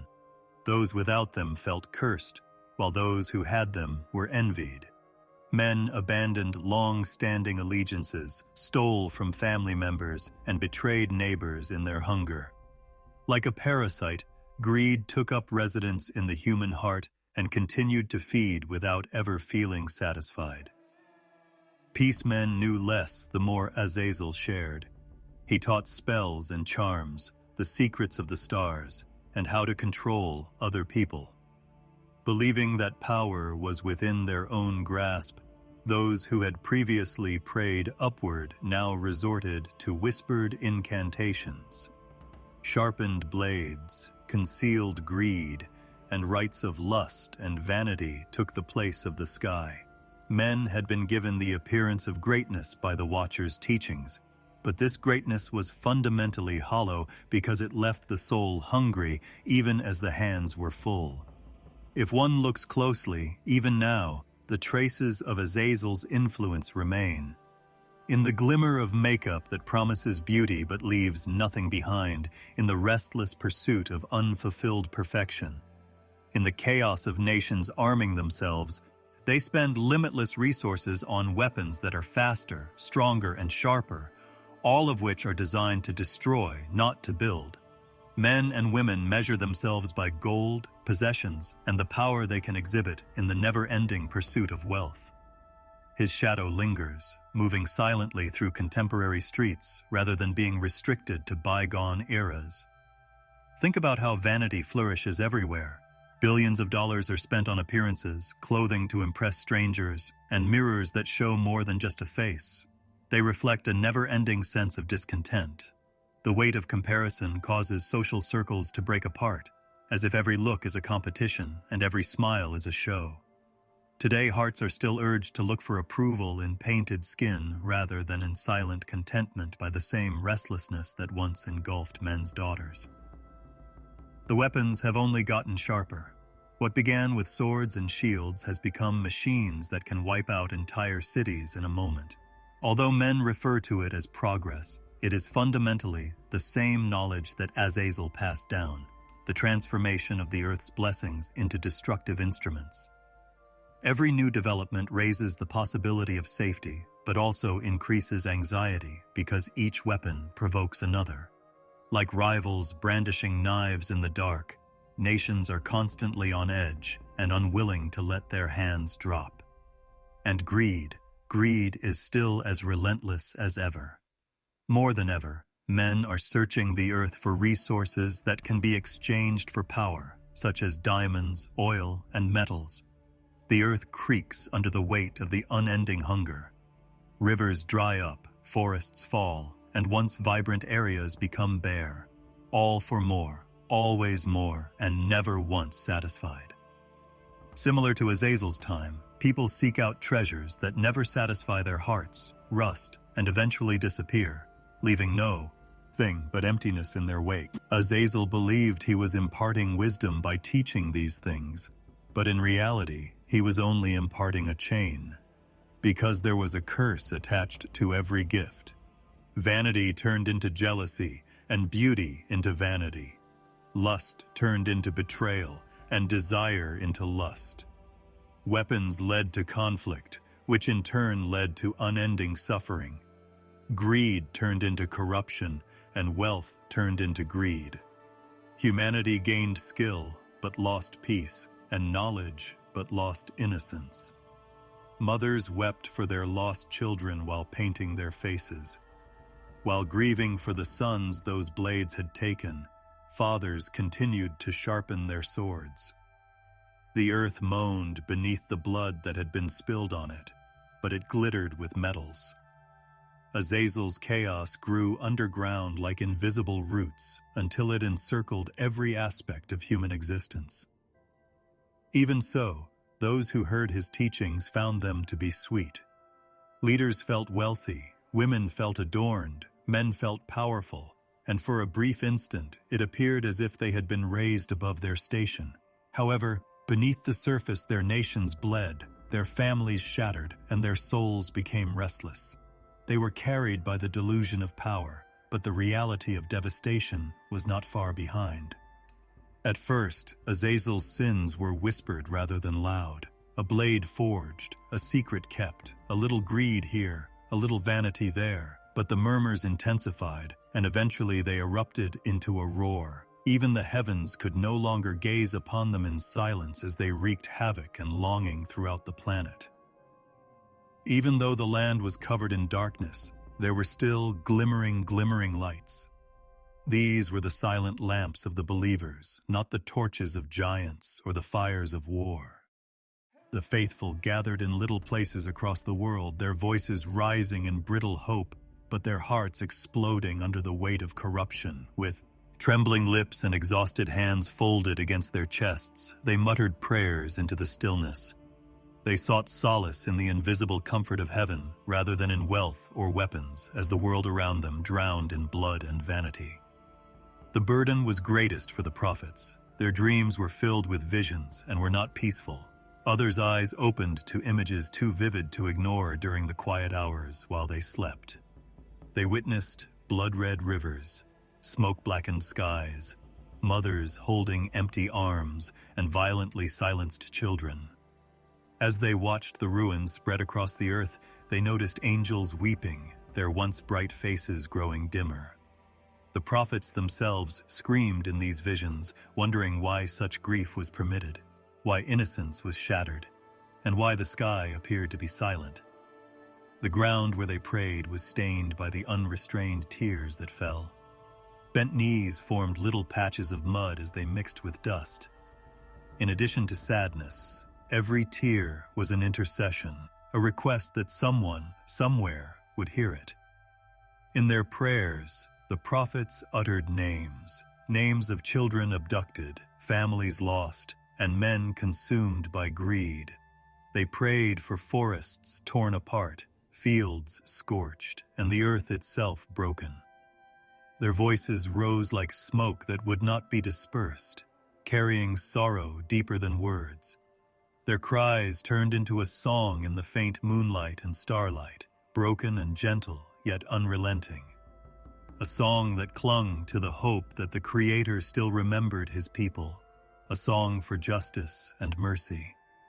Their prayers were unvarnished sobs encapsulated in words rather than well-rehearsed speeches. Even in their agony, they begged for forgiveness, not just for themselves, but also for those who had strayed. At times, all they could say was, "Do not forget us." At other times, they whispered, "See our pain." Their Beira. Empathy extended beyond their personal injuries to include those who had harmed them. Light and shadow blended together, giving the faithful the impression that they were in a dream. They occasionally questioned whether they were awake at all, because visions occurred both while they were asleep and while they were awake. They would gaze up at the sky, which would tremble as if it were about to burst. They would look at the ground and sense its groaning, weary of carrying so much blood. They sensed the pulse of prophecy, the feeling that everything was speeding toward a breaking point in the groans of the land and the cries of mothers.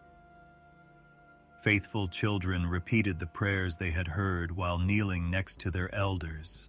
Their little voices, delicate but sincere, rose like echoes next to their parents' tired voices. Their combined prayers created a chorus that was steady enough to reach the heavens, but not loud enough to tremble the earth. The faithful seemed to be weaving a web of words and tears in the hopes that the Almighty would notice. Since hope was all they had left, they clung to it in their grief. On some nights, prophets who couldn't handle the burden of visions among the populace wandered into the wilderness by themselves. Their feet carried them over sand and stones as they walked beneath the stars until they passed out from exhaustion. They sobbed as if the earth were their pillow there under the enormous canopy of heaven. Others raised their arms, pounded their chests, or buried their faces in the floor. The knowledge that evil had taken root and the unwavering conviction that heaven had not permanently turned away were the same burden that each bore. They were repeatedly visited by dreams.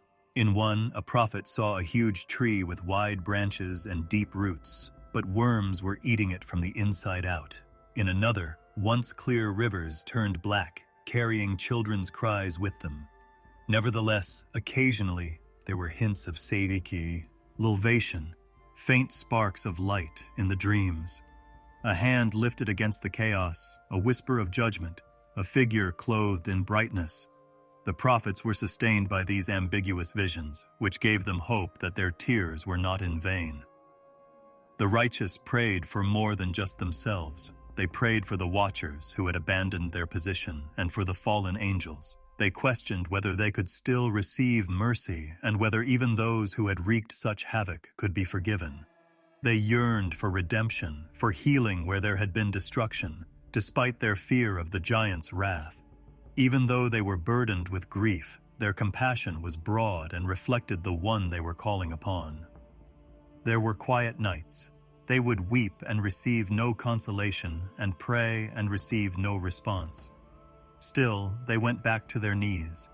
They opted for hope when despair seemed louder, and faith when their senses failed. Their tenacity itself served as a silent protest against the darkness and a testament. Every mumbled prayer and every tear shed was an affirmation that there were still hearts devoted to heaven, and that evil had not entirely prevailed. No giant could stop the prophets' tears from flowing like rivers. They cut paths through despair as they flowed freely and shamelessly. These rivers nourished seeds of faith that would not perish despite the imminence of destruction. The faithful clung to these prayers as if they were lifelines, and in doing so, they found strength that outweighed all of Azazel's false promises, wealth, and weapons. Their prayers rose like dim stars against the night sky, even though it seemed like the world around them had been engulfed by shadows. Even though stars are tiny in comparison to darkness, they continue to shine steadily and persistently. The prophets wept in their light, hoping that the heavens would respond eventually. The earth's cries did not disappear into nothingness. They rose like rivers overflowing their banks, like smoke from innumerable fires, like wind bringing grief across the mountains. The silence that had hung so thickly over creation was broken by these cries as they rose. The archangels then started to listen in that silence. Unwavering and unflinching, Michael looked down with eyes that blazed with grief and determination. As if straining to hear every trembling prayer, Gabriel, the messenger of hope, leaned close, his presence as serene yet astute as a trumpet that had not yet sounded. As though every ache were pressing against his own heart, Raphael, the healer, felt the weight of wounds, the mangled bodies, the shattered families, the moaning land itself. At the edge of heaven, Uriel, the watchful one, stood like a sentinel, observing how the cries of the righteous now reached a breaking point, and how time was woven into a vast pattern. Since these were not creatures that faltered at the sight of suffering, there was neither panic nor haste in their movements. Like the solidity of mountains or the placid depth of oceans that harbor storms, their strength was silent. Nevertheless, a holy uneasiness arose beneath their poise. The heavens were unable to ignore the tone carried by the voices of men, women, and children. The earth itself had moaned under the weight of blood. The prophet's tears had saturated the soil, and the faithful had prayed until their voices were raspy. Each of the 4 archangels attested to the depth of these laments in their own unique manner. Fire stirred Michael's heart, but his hands stayed steady. He witnessed the mayhem below, including the giants roaming bloodily, the war weapons forged by Azazel's hand, and the terrified citizens of their own homes. He witnessed cities collapsing under corruption, fields destroyed by appetites too greedy for the land to satiate, and mothers clutching children who could not be saved. Having previously defended heaven from rebellion, Michael now gauged the rebellion's spread on earth. Despite the Father's patience, Michael sensed that the time had come for him to take action.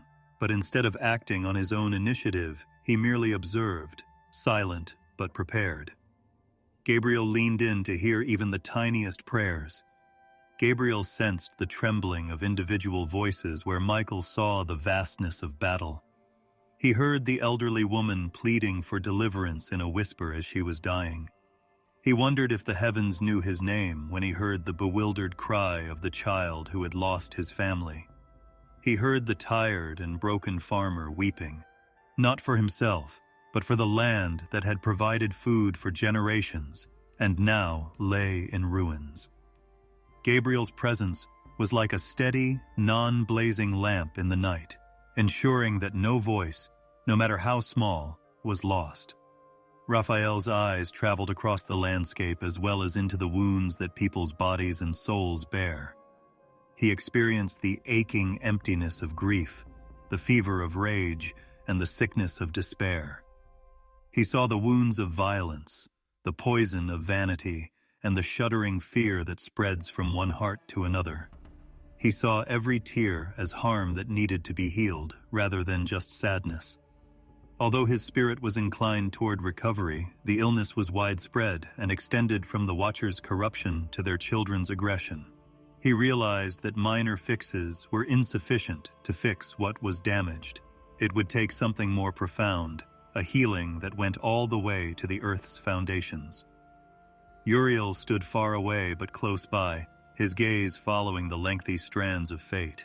He witnessed how the people's cries blended into the greater narrative and how grief pushed back against heaven's will like wave, as against a precipice. He observed how the period of silence was lengthy but not interminable, and how patience had permitted rebellion to reveal its entirety.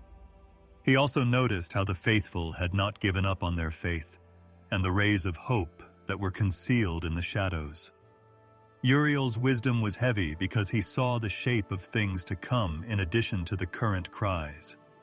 He knew the hour had not yet been called, so he remained silent. Because their voices were heavy and shook the air, the 4 did not talk loudly among themselves.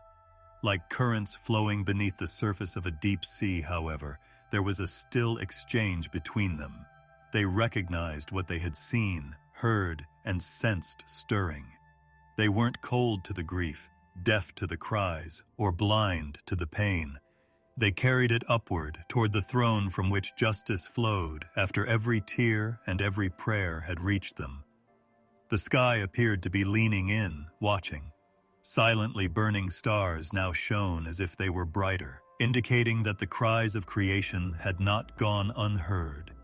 Even though people below couldn't see them, the archangel's presence served as a shield of serene strength. Prophets crying into the night, mothers grieving by empty cradles, and farmers sobbing in their fields, all of these were encircled by an imperceptible closeness. They were unaware that the guardians closest to the throne had also heard their prayers. Michael's hand was on his sword's hilt, but it was still sheathed. Even though Gabriel could have thundered a single word, his lips remained silent. Raphael's hands were not yet outstretched, but his eyes gleamed with compassion that yearned to heal. Though his tongue had not yet revealed what he knew, Uriel's brow was furrowed in comprehension. They stood prepared, not hurried, because the Eternal's will, not their own, dictated their actions. However, their awareness alone was sufficient to alter the atmosphere in heaven. Unaware that their voices had reached such ears, the faithful continued to pray down below. They cried, feeling insignificant and forgotten, but the strongest of guardians above them paid close attention. Their tears had caught the attention of the strong ones who hardly ever looked, and their sorrows had awakened the vigilant hosts. And something had changed in the invisible world. Even though the world was still dark, giants were still out there, and violence and conceit were still rampant. The silence that lingered among the archangels was not one of apathy. It was the stillness that builds strength before it moves, the pause before a trumpet call, the silence before the sound of rushing waters. Their serene presence served as evidence that the earth's cries were not forgotten and that the heavens were not blind. Every cry, every prayer, and every lament had been heard, and in the silent power of these four, the possibility of a response started to grow. As if the very foundations of creation were getting ready for a change, the stillness that had pervaded heaven gave way to a stirring. The earth's groaning, the people's cries, and the prophets' laments had all reached their climax.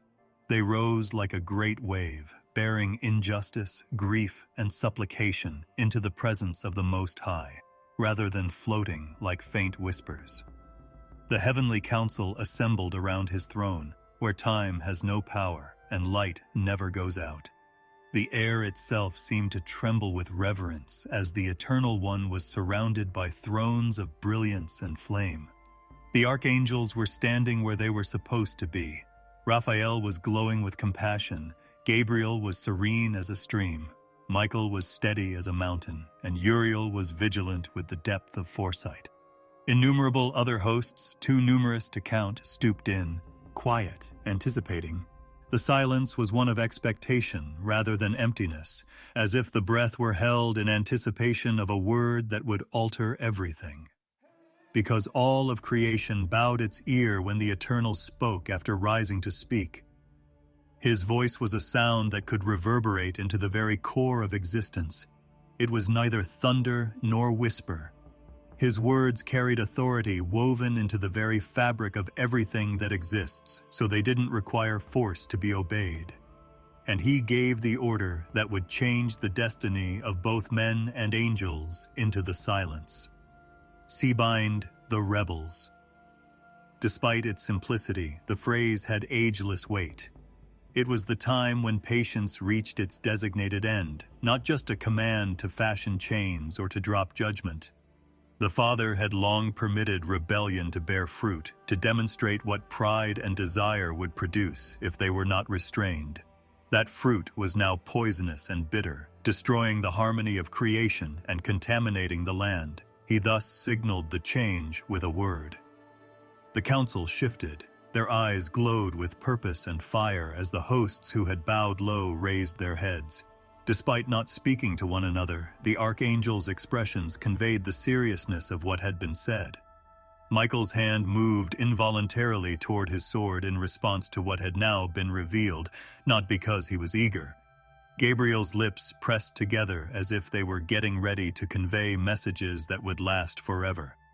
Raphael straightened his shoulders because he understood that sometimes removing what festers is necessary for healing.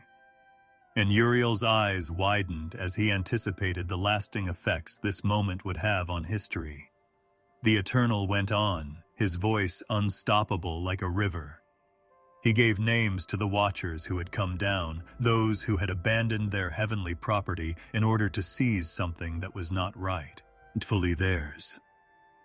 Once bright in the heavenly courts, their names were now uttered with grief and severity. Their leader, Shemhaza, had taken his oath under the stars. Azazel, whose hands painted faces and fashioned weapons spreading violence and conceit, and the 200 people who had followed them, who had been guardians before turning corrupt.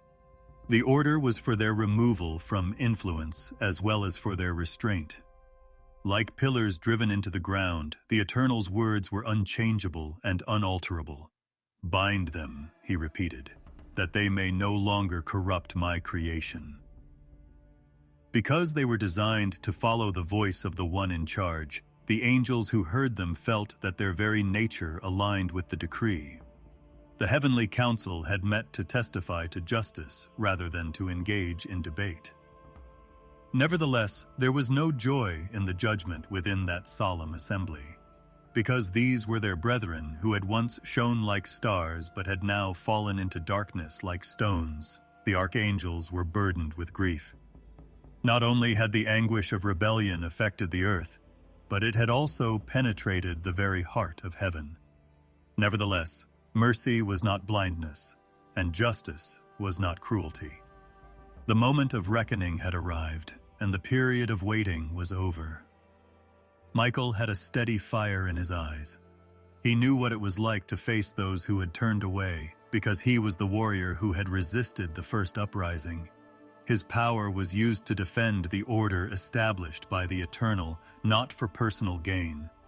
Before the charge was even spoken, he bowed his head and accepted it, prepared to command the armies that would perform the binding.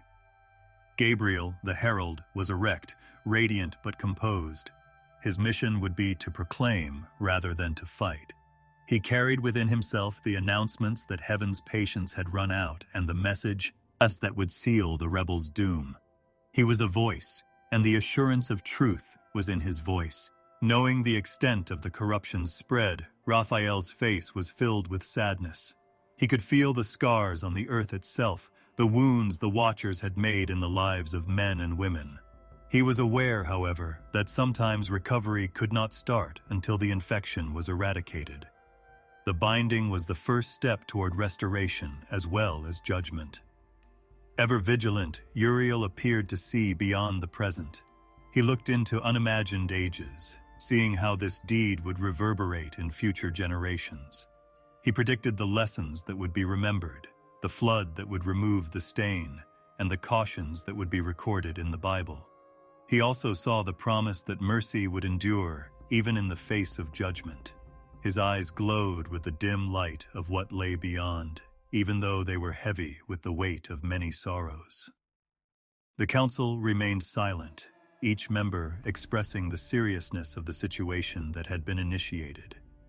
The Eternal didn't say anything more because his one order was enough. Because the Most High's command was unquestionable, the heavens did not question it. Rather, there was a silent readiness, a sacred expectation that the age was changing. It was a beautiful but terrifying scene in heaven. The air was still, heavy with awe, but light flickered across the horizon like rivers of fire. Once more, the innumerable hosts bowed low, their voices joining in reverence without making a sound, but rather in harmony. Justice hung over everyone, not as a burden, but as a given. The rebels' time of roaming was almost over, and their fate was set. The order, "Bind the rebels," therefore hung in the air like incense, reverberating not only through heaven but also into the very fabric of creation, a decree that the earth itself appeared to sense.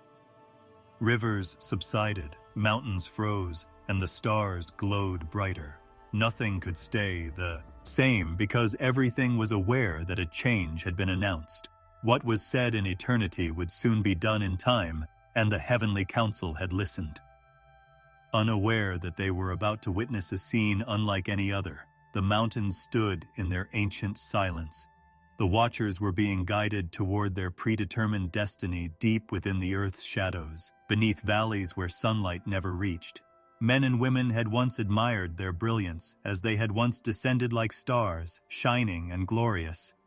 Now that they were no longer free, their faces were marked by rebellion, haunting, fallen, but still retaining a hint of their former beauty. As if creation itself were in mourning as justice was served, the air was heavy and dense. The leader of heaven's armies, Michael, moved ahead of them. His presence was steady and unwavering, like the strength of an immovable mountain rather than loud and cruel. Hosts of glowing creatures trailed behind him, their faces solemn, their steps silent. Their power came from the Eternal's word, which no force on earth or in heaven could oppose, so they didn't need weapons.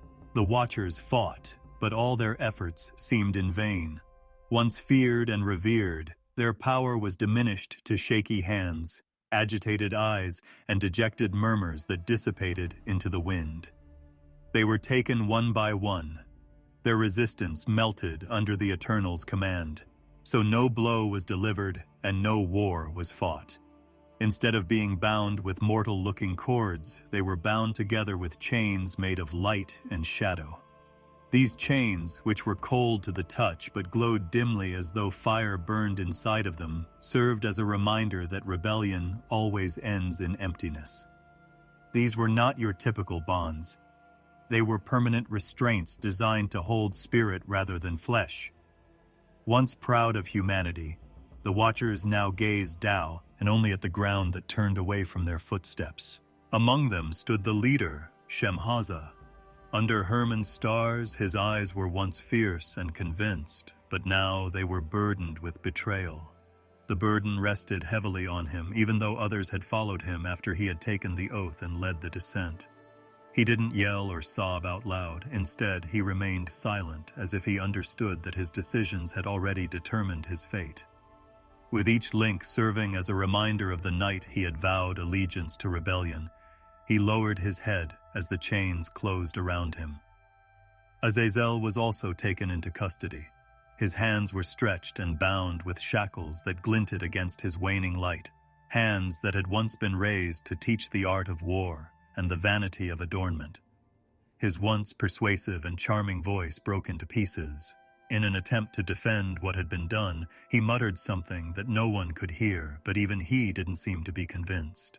He knew deep down that his knowledge had brought him ruin rather than freedom.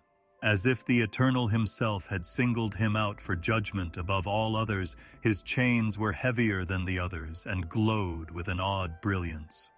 200 other Watchers, their faces white and agitated, trailed behind. While some cried and others averted their eyes, none were able to escape.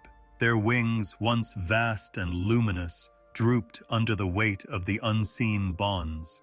Their clothes, which had once been woven in the light of heaven, appeared ripped and faded, mirroring the corruption they had accepted. They were no longer guardians, but prisoners, carried by the decree's inevitability rather than by physical force. The location that was set up for them was in the deep caverns below, not in the sky or on the ground. Dark chasms yawned open, reaching downward into silence as the ground itself split as if trembling at the Eternal's command. It was a place made for, or confinement rather than habitation. No water sound or starlight entered. The Watchers were lowered into these depths, their chains rattling softly as they echoed like a somber dirge against the hollow walls.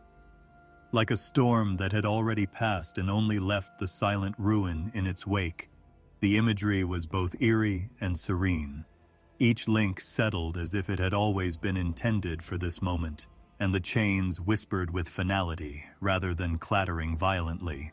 The silence of restraint was now taught to the Watchers, who had taught men the secrets of violence and vanity.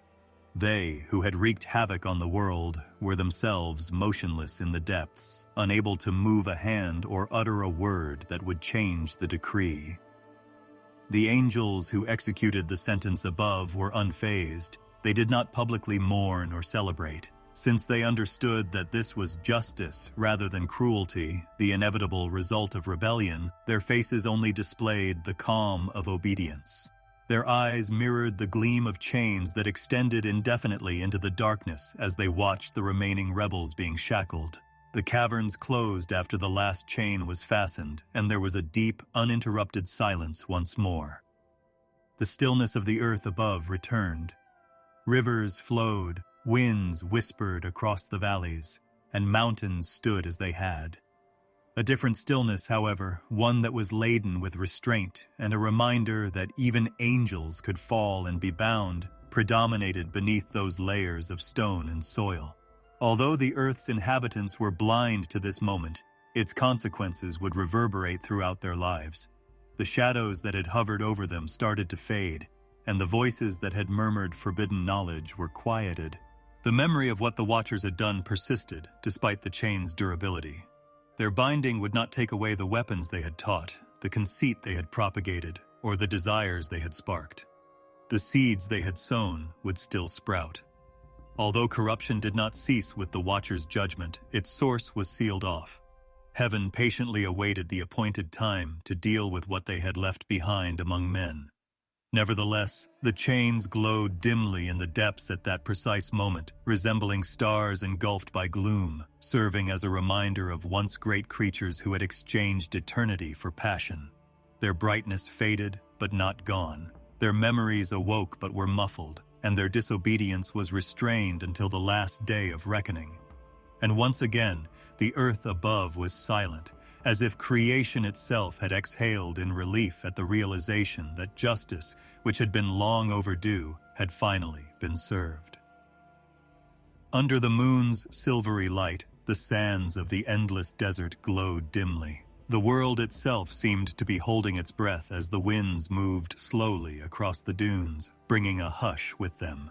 Azazel waited for his destiny in this vast, deserted space. He had once stood dazzlingly among the Watchers, his presence commanding, his voice convincing, and his wisdom admired.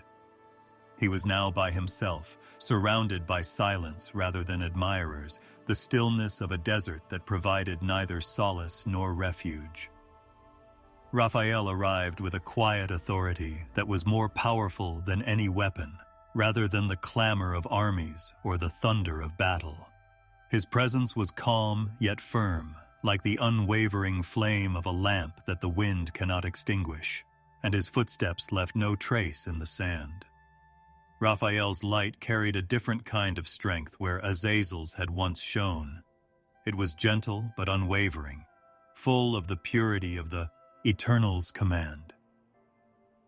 The archangel came closer, and Azazel looked up. Even though it was weakened now due to the weight of the consequences of what he had started, the pride that had once defined him was still visible in his eyes. He had taught humanity how to paint faces, sharpen blades, make ornaments, and incite war and vanity. He had sown seeds of desire that would continue to grow among men and not perish with him. But now, devoid of liberty and splendor, he stood trembling like a tree severed from its roots, even though no storm had touched him. Raphael didn't say anything triumphant. His voice, when it came, was steady and solemn, carrying neither anger nor delight, but the weight of obedience. He announced the Eternal's decree, which stated that Azazel would be imprisoned until the day of final judgment, bound and cast into the dark. The words reverberated in the desert air, heavy but not loud, as if their meaning had been absorbed by the sands themselves. Azazel remained silent. His mouth opened, but no sound came out, as though his voice had been sucked up by the desert before it could be formed. Raphael's chains, which were made of something beyond mortal craft rather than gold or iron, glinted dimly in the moonlight. They appeared to be made of shadow and starlight, brightness balanced by stone's hardness. The desert wind became silent as they were raised, seemingly unwilling to break the silence. With steady hands, Raphael advanced, and Azazel's wrists were encircled by the first chain. It was a gentle ringing sound, like a distant bell, but it was final rather than harsh. His hands, which had been raised to impart forbidden secrets, were now bound in silence as each link was purposefully fastened. He had another heavy, unbreakable chain around his ankles. Behind him, Azazel swayed, his wings quivering. The shadow of rebellion had dulled the feathers on those wings, which had once shone brightly. No longer able to raise him to the heavens, they hung at his sides like abandoned banners. His body was encircled by the last chain, which wound around him like a snake of fire and shadow and pressed against him until he was immobile. His eyes briefly closed, as if he were remembering the radiance he once possessed, the awe he once inspired. However, when they reopened, all that was left was the distant, uncaring reflection of stars above him. Despite the enormous weight, Raphael lifted him gently. It was the weight of rebellion and corruption that he carried inside of him. not the weight of flesh. Azazel fought silently rather than violently, as though his will had been sapped long before this evening.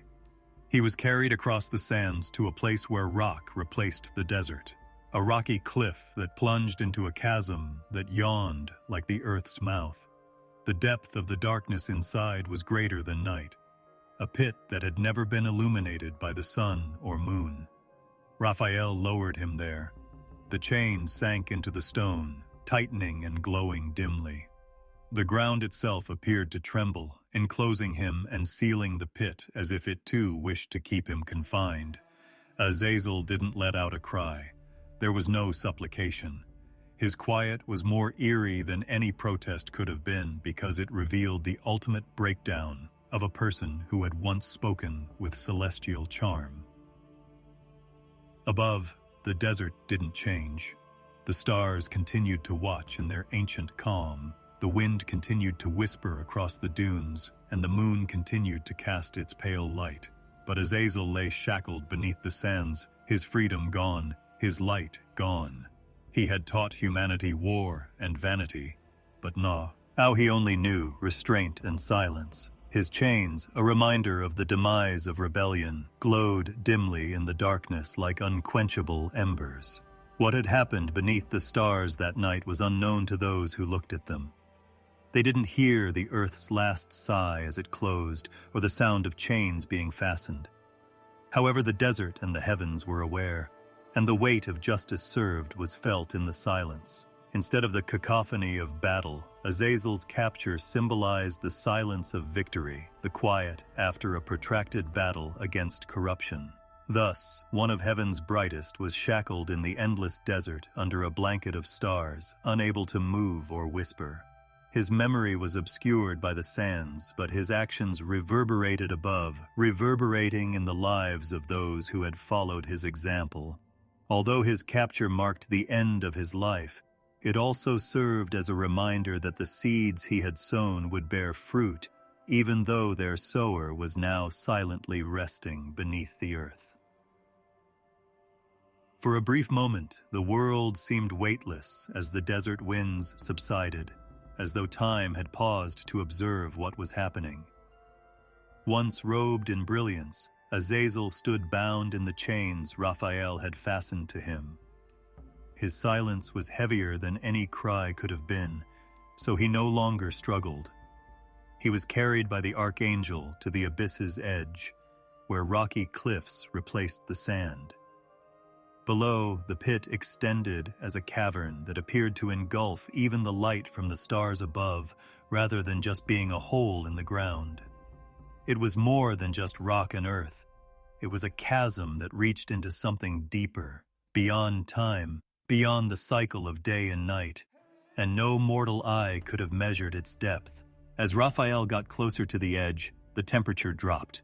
The desert fell silent, as if the dunes themselves were holding their breath. The gloom of what was about to happen seemed to drown out even the slight sound of the sand shifting beneath the archangel's footsteps.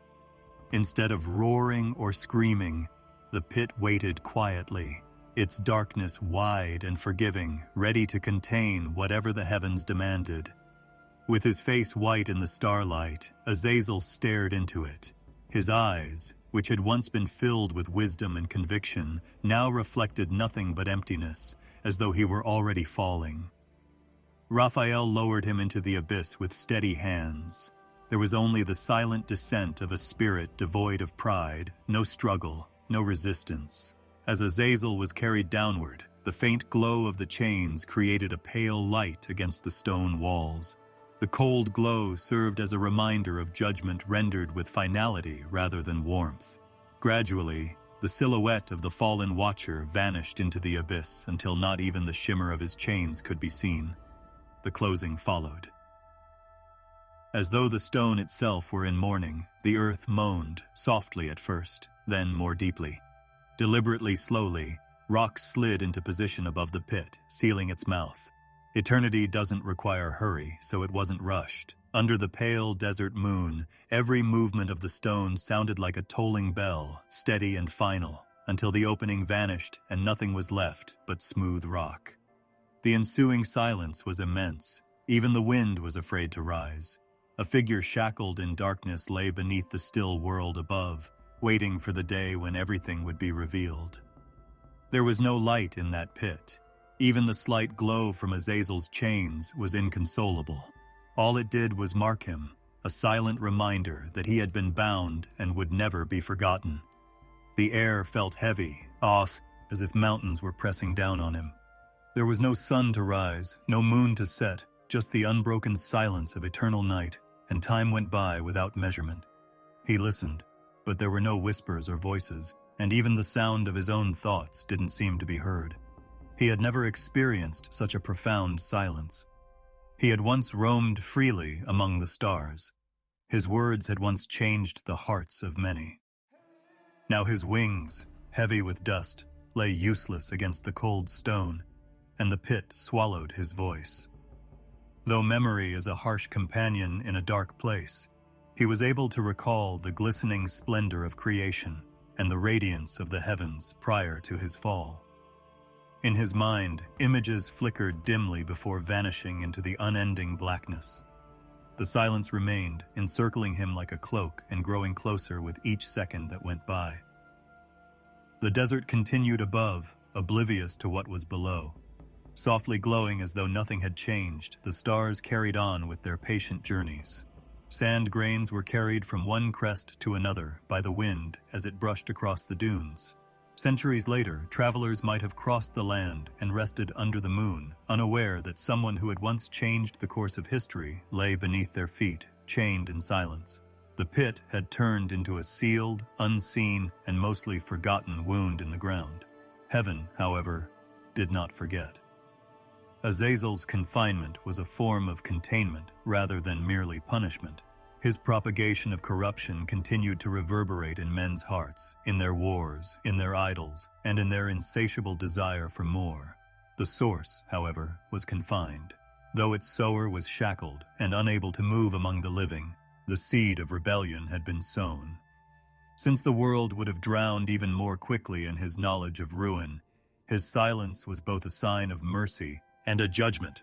In its silence, the pit itself seemed alive. In darkness, there was substance rather than absence.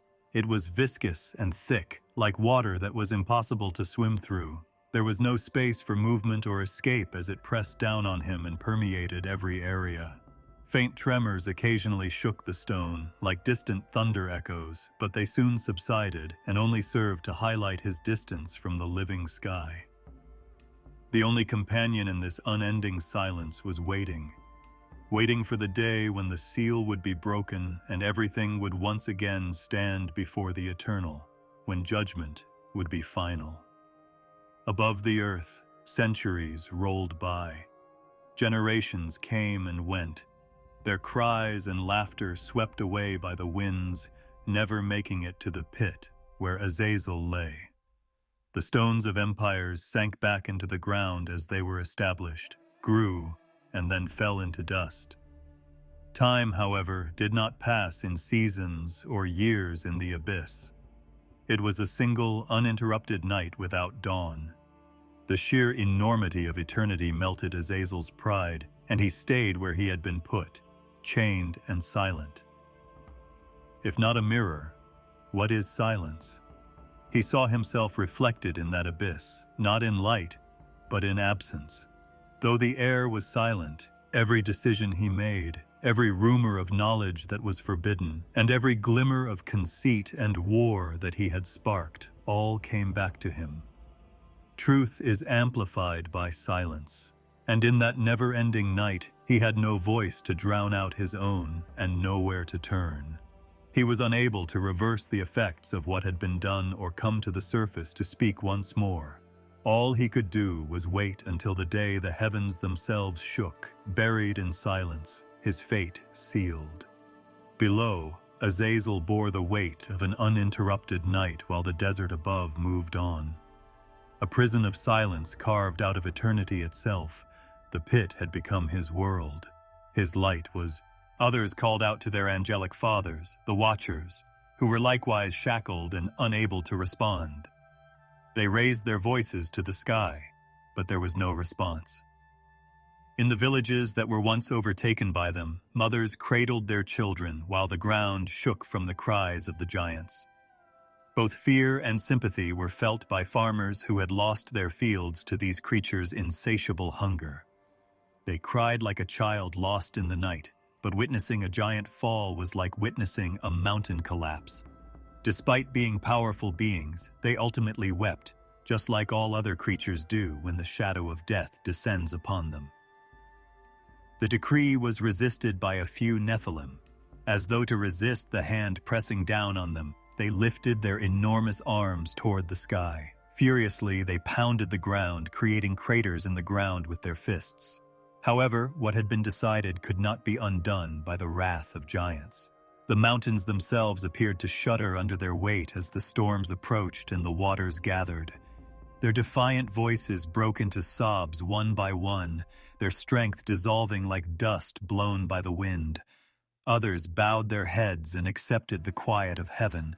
They wandered into desolate valleys, out of sight of people, and sprawled out on the ground, their enormous bodies curled up like kids trying to fall asleep. Their voices were so deep that the stones themselves seemed to hear them as they whispered their sorrows. Low laments, old songs passed down from long-gone angelic fathers, were sung by some. These somber songs shook in the air until they were sucked up by the earth. All that was left were echoes in the ground. It was a strange sorrow that filled the land. Even those who feared the Nephilim were moved by their cries, despite the fact that they had caused destruction, eaten harvests, and shed blood. They weren't just monsters. They were kids torn between heaven and earth, born out of a forbidden desire and carrying a sorrow that wasn't entirely their own. As if recalling their sorrow, the soil appeared to darken where their tears touched the ground. Their shadows loomed over the moonlit plains in the night, but they were getting smaller every day. Their footsteps used to be able to tremble the hills, but now they walked as though they were carrying something heavy, dragging their limbs as if the ground itself were resisting them. And in their exhaustion, their voices rose in lament rather than pride. Later, travelers would describe hearing the heavy rumble of tears on the night wind, not thunder, but sorrow, as though the mountains were crying themselves. With their arms extended toward the stars and tears streaming down their faces like rivers, some giants cried out for pity. They recalled the brief pleasures of walking the earth in their strength, the laughter they had shared, and the beauty of the women who had given birth to them. However, memory did not ease the pain of loss. Rather, it only made it more acute. Their tears gathered in the ground, forming large streams of salt water that mixed with the blood they had shed and seeped into the ground. There were whispers among the people that even the earth itself wept with them. The skies grew heavy with unfallen rain, rivers overflowed as if joining in their lament, and crops withered in the shadow of their grief. Even though they had been twisted, they were a part of creation, and it seemed to ache under the weight of their demise.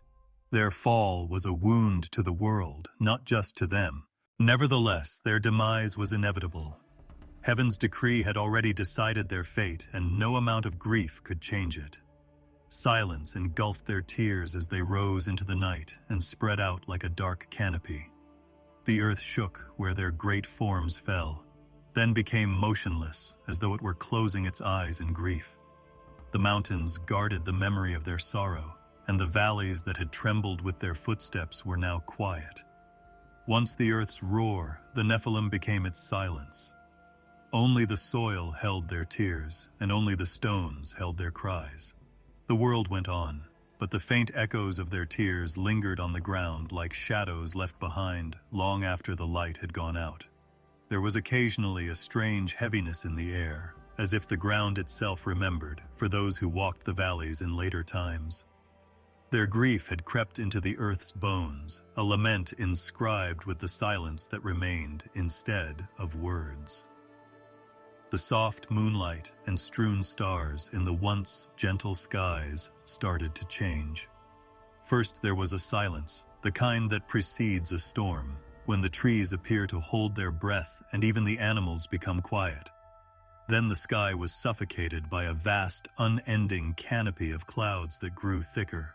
They were heavy and dark, as if bearing the grief of ages rather than the transient clouds of spring. The rain started to fall slowly, almost tenderly at first. Droplets traced lines across stones, kissed the soil, and slid down leaves. However, what started out as a whisper quickly developed into an unstoppable voice.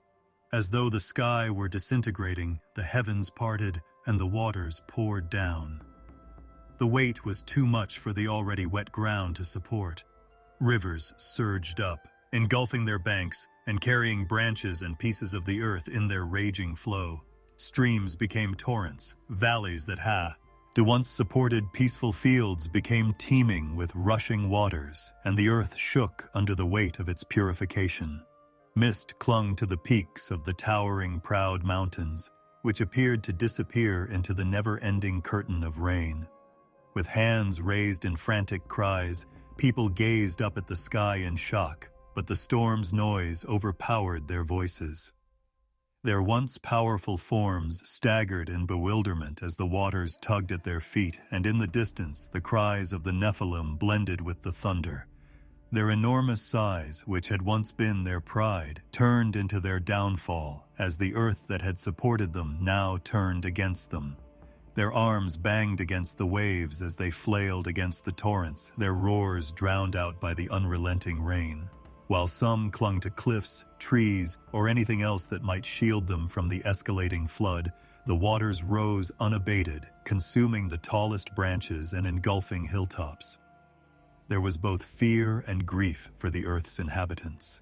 As if already resigned to the decree written against them, elders watched in silence while mothers held their children close and fathers waded through the waters with wide eyes in shock.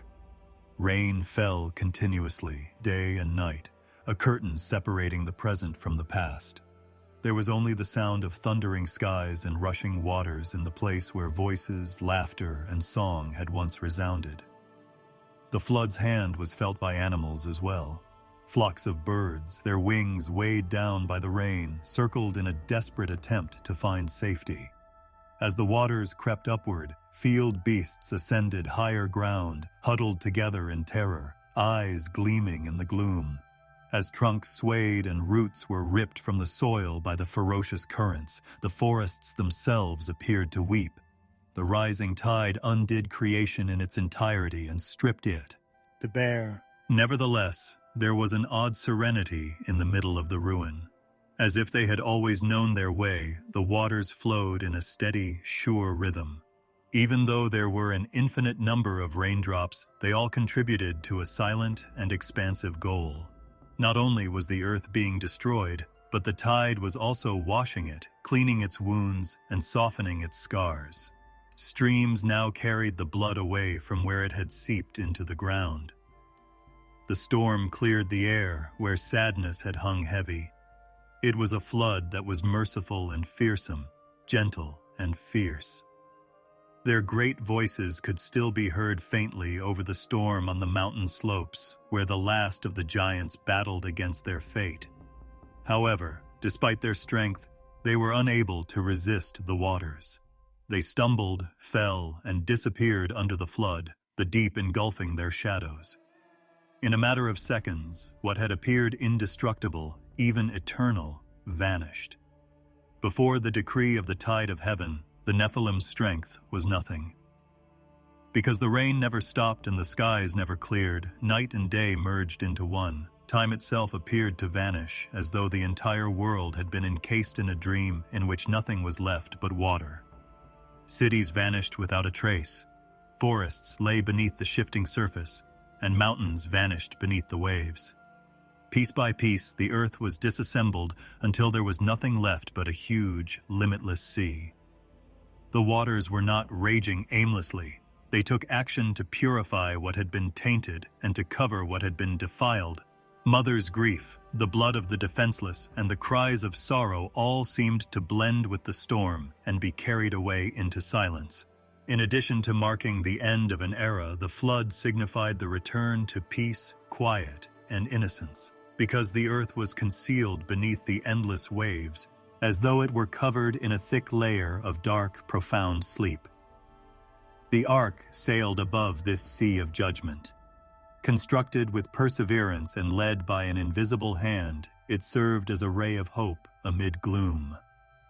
Pairs of creatures lay within its wooden frame, breathing steadily and peacefully as the waters raised them higher and higher. Families huddled inside, listening to the roar outside, their hearts trembling, but reassured that they had been remembered. A promise and a reminder that something new was waiting to emerge even as the flood destroyed the past. The ark was more than just wood and pitch. Weeks passed while the ark was gently rocked like a cradle in the storm's arms by the boundless waters. Inside, there was warmth, the soft sound of breathing, and the faint murmur of prayer, while outside the world was still hidden beneath the flood. There was no fear in that little haven, only patience and a strange, dreamlike calm, even though the storm continued to rage without stopping. It was nearly impossible to notice when the rain finally stopped. The heavy clouds started to thin, the rhythm slowed, and the steady roar grew softer. Faint at first, but then intensifying, beams of light emerged, illuminating the waters in gold and silver. After a long period of purification, the heavens now glowed above the sea, which had been motionless for a long time. The air had a new scent, clean and fresh, as if the breath of creation itself had been revitalized. Thus, the flood that started in grief came to an end in quiet. The waters persisted, but their rage had vanished, leaving behind serene ripples that extended as far as the eye could see. Beneath, the earth waited in silence, cleansed and rejuvenated, prepared for life to start anew. Only the gentle hush of waves remained, the cries of the giants gone, the corruption of the watchers washed away, the world itself, seemed to have dozed off, enshrouded in the water's lullaby and dreaming of what lay ahead. The world was enveloped in a strange, yet sacred silence when the rain finally stopped. The water's never-ending roar had vanished, leaving behind an almost unearthly silence. A calm expanse that stretched endlessly in all directions surrounded the ark as it drifted gently on the vast sea, rather than being surrounded by waves crashing with fury. Beneath a thick layer of water, the earth was concealed, sleeping like a sleeper. The thunder no longer shook the air, and the clouds gradually parted, letting a soft, pale light touch the water's surface for the first time in many days. There was a silence like no other. No sounds of giants or men screaming, no herds pacing the ground, no cities or fields teeming with work. What had been a restless and noisy earth had been cleansed, and in that silence there was hope and sorrow. Hope for the future, sorrow for the past. The earth itself appeared to have exhaled, letting go of all its suffering into the flood, and now it lay empty, awaiting the influx of fresh life. A tiny cradle of survival in the middle of the vastness, the ark sailed on the still waters. Inside, the families listened to the silence while leaning against the wooden walls. Unaware that they were carrying the seeds of a fresh start, the animals moved gently in their spots, breathing in a soft rhythm. The silence grew more profound as the days went by. Outside, the waters gradually started to recede, as if they were being pulled back into the secret locations from which they had originated. Low hills and valleys appeared, their slopes gleaming with moisture, their once buried soil dark and rich. They resembled islands rising from a silver sea when the first peaks appeared on the surface. Bathed in mist and morning light, they stood silently and proudly, seemingly defending the promise of the earth's rebirth. More land was exposed every day, a patchwork of plains and ridges that had lain dormant under the flood. Slowly, the world's shapes started to reappear as streams trickled down their sides, returning the remaining waters to the deep. Once again, the waters beneath the ark gave way to solid ground, and the ark settled gently on the heights of Ararat. The air itself felt fresh. Along with the sweetness of long-hidden soil, it carried the crisp aroma of fresh rain. It felt like the first breath of creation every time you breathed on that mountainside. Once laden with grief, the clouds now thinned and drifted languidly across the sky, flecked with gentle shades of pale blue and gold. The sun was brighter than memory when it first appeared, reflecting off the wet ground and the streams that crisscrossed the landscape like silver veins. Tiny traces of life started to stir in the quiet, trembling in the wind as if apprehensive to step into this purified world. A green sprout forced its way upward through the softer ground. Then came another and another until the slopes themselves took on a faint green robe. After waiting out the storm, tiny birds flitted through the sky, their wings glinting in the light like shards of the rainbow that would eventually extend above. Slowly, as if testing the new air, their songs reappeared, tentative at first, then stronger. A dove was sent forth from inside the ark. Its wings circled over the rising land and the waters, cutting softly through the still sky. It was more than just a symbol of the earth's rebirth when it returned with a single olive leaf. It was a promise that the curse had been lifted and a whisper of peace. Holding the branch in their hands, the family inside the ark looked at it with silent delight and tears. It was tiny, delicate, and green, but it held the hope of the entire world. Thus, the quiet following the storm served as the foundation for a fresh start. Across the valleys, streams developed and filled with sun-glinting fresh water. Beneath the drying ground, the soil became firm and prepared to produce fruit again. Trees started to rise, their leaves quivering in the gentle breeze, their branches reaching upward as if in adoration. White, yellow, and blue flowers opened timidly to the light as meadows spread out like blankets of green. With their paws and hooves digging into the soft earth, the animals cautiously emerged from the ark. Smelling the air and gazing out at the unfamiliar yet familiar world, they moved in silent awe. Lambs stumbled in play near their mothers, lions stretched upon the rocks with golden manes gleaming in the light. Doves soared, and pairs of deer bounded lightly across the meadows. The pulse of life was slowly but surely filling the empty earth. With reverence, the humans also emerged. They gazed upon the earth as if for the first time, and their feet touched the soil that had been concealed beneath the waters. A canopy of peace stretched over their heads as they raised their eyes to the sky, which was now vast and blue rather than dark and thundering. As they inhaled deeply and felt the clean air fill their lungs, they realized they had been granted both survival and rebirth. Now, weighed down by everything they had seen, their hearts pounded with silent appreciation. The land grew softer as the days stretched into weeks, its fields spreading out in serene beauty, its rivers clear and its skies bright. What was left was ready to grow again, stronger and purer than before, while what had been destroyed was gone. The hum of renewal, the faint chorus of birds at dawn, the murmur of streams, and the soft whispers of grass swaying in the wind all filled the lingering silence. Peace had replaced the storm that had destroyed the world. Once soaked in grief, the earth now lay in peace, ready for a new tale to be told. The earth had changed. It was now kinder, cleaner, and as peaceful as a baby dozing in its mother's arms. And like the first green leaf after a long winter, the promise of a future started to take root in that silence, soft and steady. A faint but enduring shadow persisted even after the storm had passed and the ground had been cleared. The giants had been annihilated by the waters, the watchers had been restrained, and Azazel had been thrown into the dark and kept in chains until the last judgment. However, his memory hung in the air like smoke, invisible yet breathed by all hearts. The seeds he had sown prior to his fall had not been wiped out by the flood, despite the fact that the earth looked brand new. They persisted in men's minds as rumors of violence, lust, and vanity. Even though the soil was new and the sky was pure, his teachings were still faintly echoed in the scars on human hearts. The survivors brought memories of the previous state of the world with them as they set foot on dry land.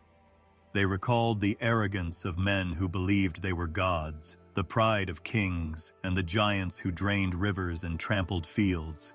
They recalled the brutality of those who wielded the weapons, the blades that glowed with fire, and the weapons that Azazel had taught them to forge.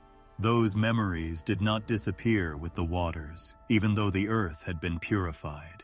They lived in warnings, in stories, and in the silent corners of the human mind where they waited for weak spots to reappear. Instead of being harsh, Azazel's touch had been subtle.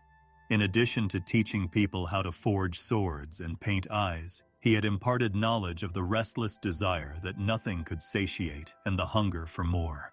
He had clothed violence in power, lust in psyche,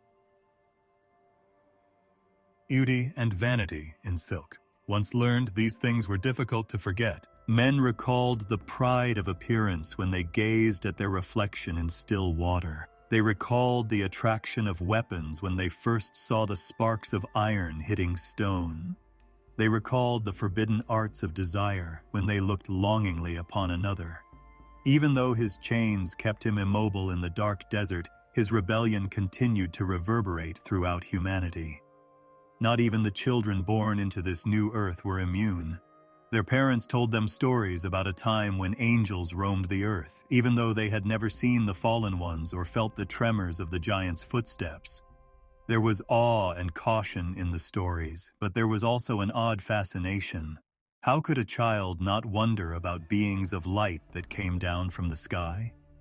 What young person could not envision the Nephilim's power, the secrets of knowledge concealed, and the beauty of secrets forbidden?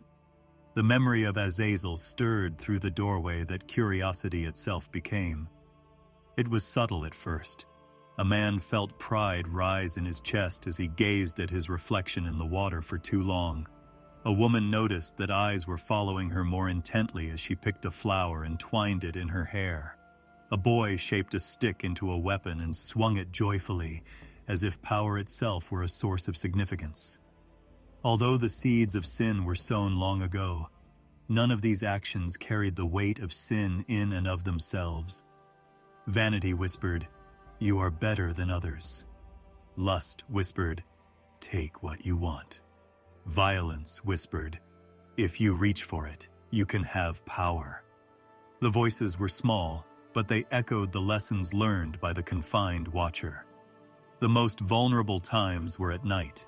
People looked up and felt a pull in their hearts during the quiet after the flood, when stars were bright and clear above the ground.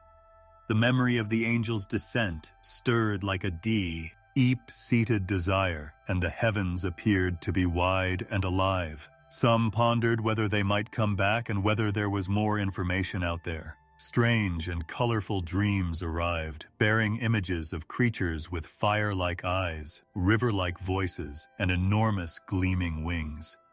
Uncertain of whether the dreams were temptations or warnings, the dreamers woke up uneasy. In this sense, Azazel's shadow, not of his physical form, but of his thoughts, spanned the night. The earth itself appeared to recall. Although they grew lush, valleys where blood had once been spilled bore the burden of silence. Fire marks were still visible on the stone, but the faint drip of water now echoed from the mountain caves where weapons had been secretly forged. Old cities were hidden from view beneath the silt of the flood, but their ghosts continued to haunt those who walked above them. Those who tilled the land sensed the subtle stirrings of what had once been, as if the land itself held memory in its soil. The lesson of the Great Flood became less sharp as the generations went by, but it was never forgotten. The rhythm of life continued to beat steadily as men cultivated fields, women reared children, and herds proliferated. However, the well-known dissonance was present in that rhythm. A land dispute, a brotherly jealousy, a yearning for someone else's property. At first, they were insignificant, but each one was a thread made from the same cloth that Azazel had previously torn. Whispers of violence gave way to shouts. Before vanity made a comeback in idols, it did so in ornaments. Before resurfacing in lawless unions, lust reappeared in glances. The shadow persisted like an incurable illness, not in chains, but in memory. When the wise saw this, they shuddered. They were aware that despite Azazel's binding, his labor had not been reversed. Their voices were gentle, full of alertness and hearts that were protected from temptation. Along with teaching their kids the value of creation, they also warned them about the perils of forgetting. They gathered around fires to tell tales of a world that drowned, of giants that fell, and of rebellious angels. They warned of the future rather than extolled the past. However, some hearts were more inclined toward the forbidden than the safe, and even warnings had a way of arousing curiosity. Thus, Azazel's memory endured, not in his physical presence, but rather in the frail hearts of those who were left. His rebellion persisted like an unfading echo even after he was gone from the world, shackled in the shadows of the desert. It clung to men's restless desires, the edges of dreams, the vanity of beauty, the desire for power, and the desire for things that were forbidden. Even after the earth was restored, humanity still carried the lingering effects of the previous corruption, like a scar that would not go away with time. Though never completely free, the world was at peace. The lessons Azazel had imparted to humanity were not unlearned despite his imprisonment, and his memory awoke again in every act of arrogance, lust, and violence, a faint whisper of a fallen angel, alive in shadow but bound in darkness. There was once a mystery and weight to a ritual performed under the scorching silence of the desert sun. The people of Israel followed a holy ritual that is detailed in the scrolls of Leviticus, but it took place in the wilderness, far from the hustle and bustle of the villages and the everyday routine. 2 goats were selected on a somber day of atonement when people's thoughts shifted to cleansing and forgiveness. The blood of one would be offered on the altar as a sign of cleansing in front of the Holy One. The other, bound with a scarlet thread, would be sent away, bearing the sins of the people on its head, and led into the wilderness to wander. It was sent to Azazel, the one known as the Fallen, not just into the void, but into a world mentioned in pierced tones. When the ritual started, the air itself appeared to get thicker. In the temple courts stood priests dressed in white, their faces solemn under the weight of their duty, the faint sound of bells on their robes. Every breath was held as the crowd watched in silent awe as sins were removed from their shoulders. Sensing a burden it could not comprehend, the selected goat stood shaking, its dark eyes wide. It carried the flaws, shortcomings, and hidden shames of a country in silence despite having no sword and no words. Whispers emerged from the crowd as the priest placed his hands on its head, confessional prayers drifting into the atmosphere like smoke.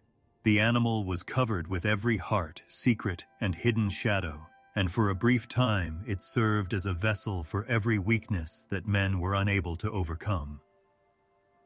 The sending away followed. There was a path through the wilderness that led into the vast, empty unknown. Silence pressed like a thick cloak, heat shimmered in waves, and rocks protruded from the sand. The goat would be led outward, step by a man designated for the job, until the desert wind was all that was left and the people's cries had vanished. At first, the reluctant and tethered goat would fight, but it was eventually drawn farther into isolation. Only sand, stone, and sky. No water, no cover. It was released there, just beyond human reach. According to some legends, the man would drive it to the cliffs so that it would never come back. Others claim it was just left to fend for itself. In any case, it bore the burden of sin and was sent into the wilderness as a sacrifice to the shadow of Azazel, the fallen watcher whose name was muttered even during this cleansing rite, rather than to God. The pictures are eerie, a people purified, but their sins were not just erased. They were forced outward and onto a creature that was cast into the desolate areas where Azazel was thought to reside. This drama took place on the silent, endless desert. The goat, a lone figure carrying unseen burdens, vanished into the distance, engulfed by stony ridges and heat haze. People were relieved because their guilt had been lifted. However, there was also uneasiness because their flaws had not disappeared. Rather, they had been abandoned in the middle of nowhere and placed in the care of a dark-bound person. Just picture the silence that followed the ceremony. Once silent in expectation, the crowd let out a sigh of relief. Fathers bowed their heads, elders wiped tears from their eyes, and mothers held their children closer. The burden on their souls had changed. They were renewed, cleansed, and lighter. But another story went on, far away, in the silence of the desert. Confused and alone, the goat staggered across sand and rocks, its load heavy but invisible. With its dry winds and profound silence, the desert seemed to go on forever. Nothing but emptiness in all directions.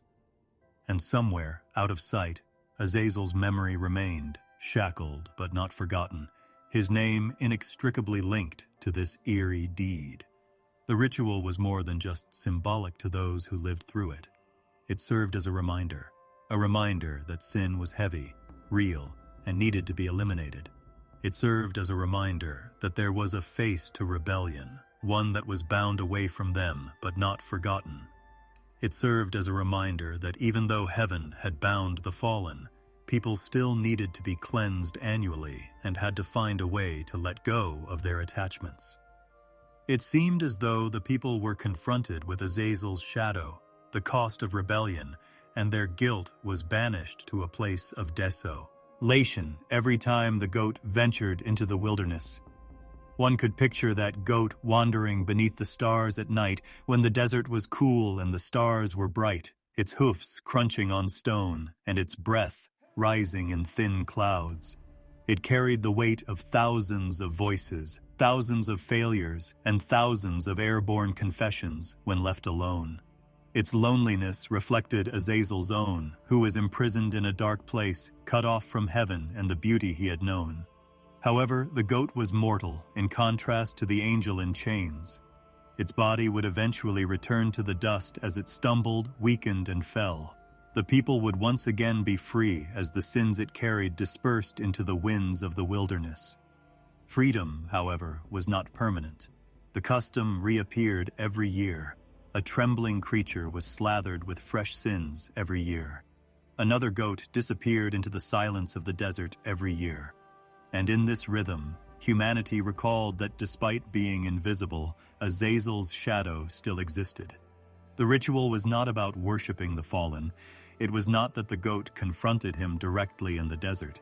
Instead, it was about admitting that sin and rebellion had come into the world because of him, and that in order to be cleansed, one had to offer sacrifice to God as well as send away one's guilt, which was cast into the very void where Azazel's name had come to represent exile.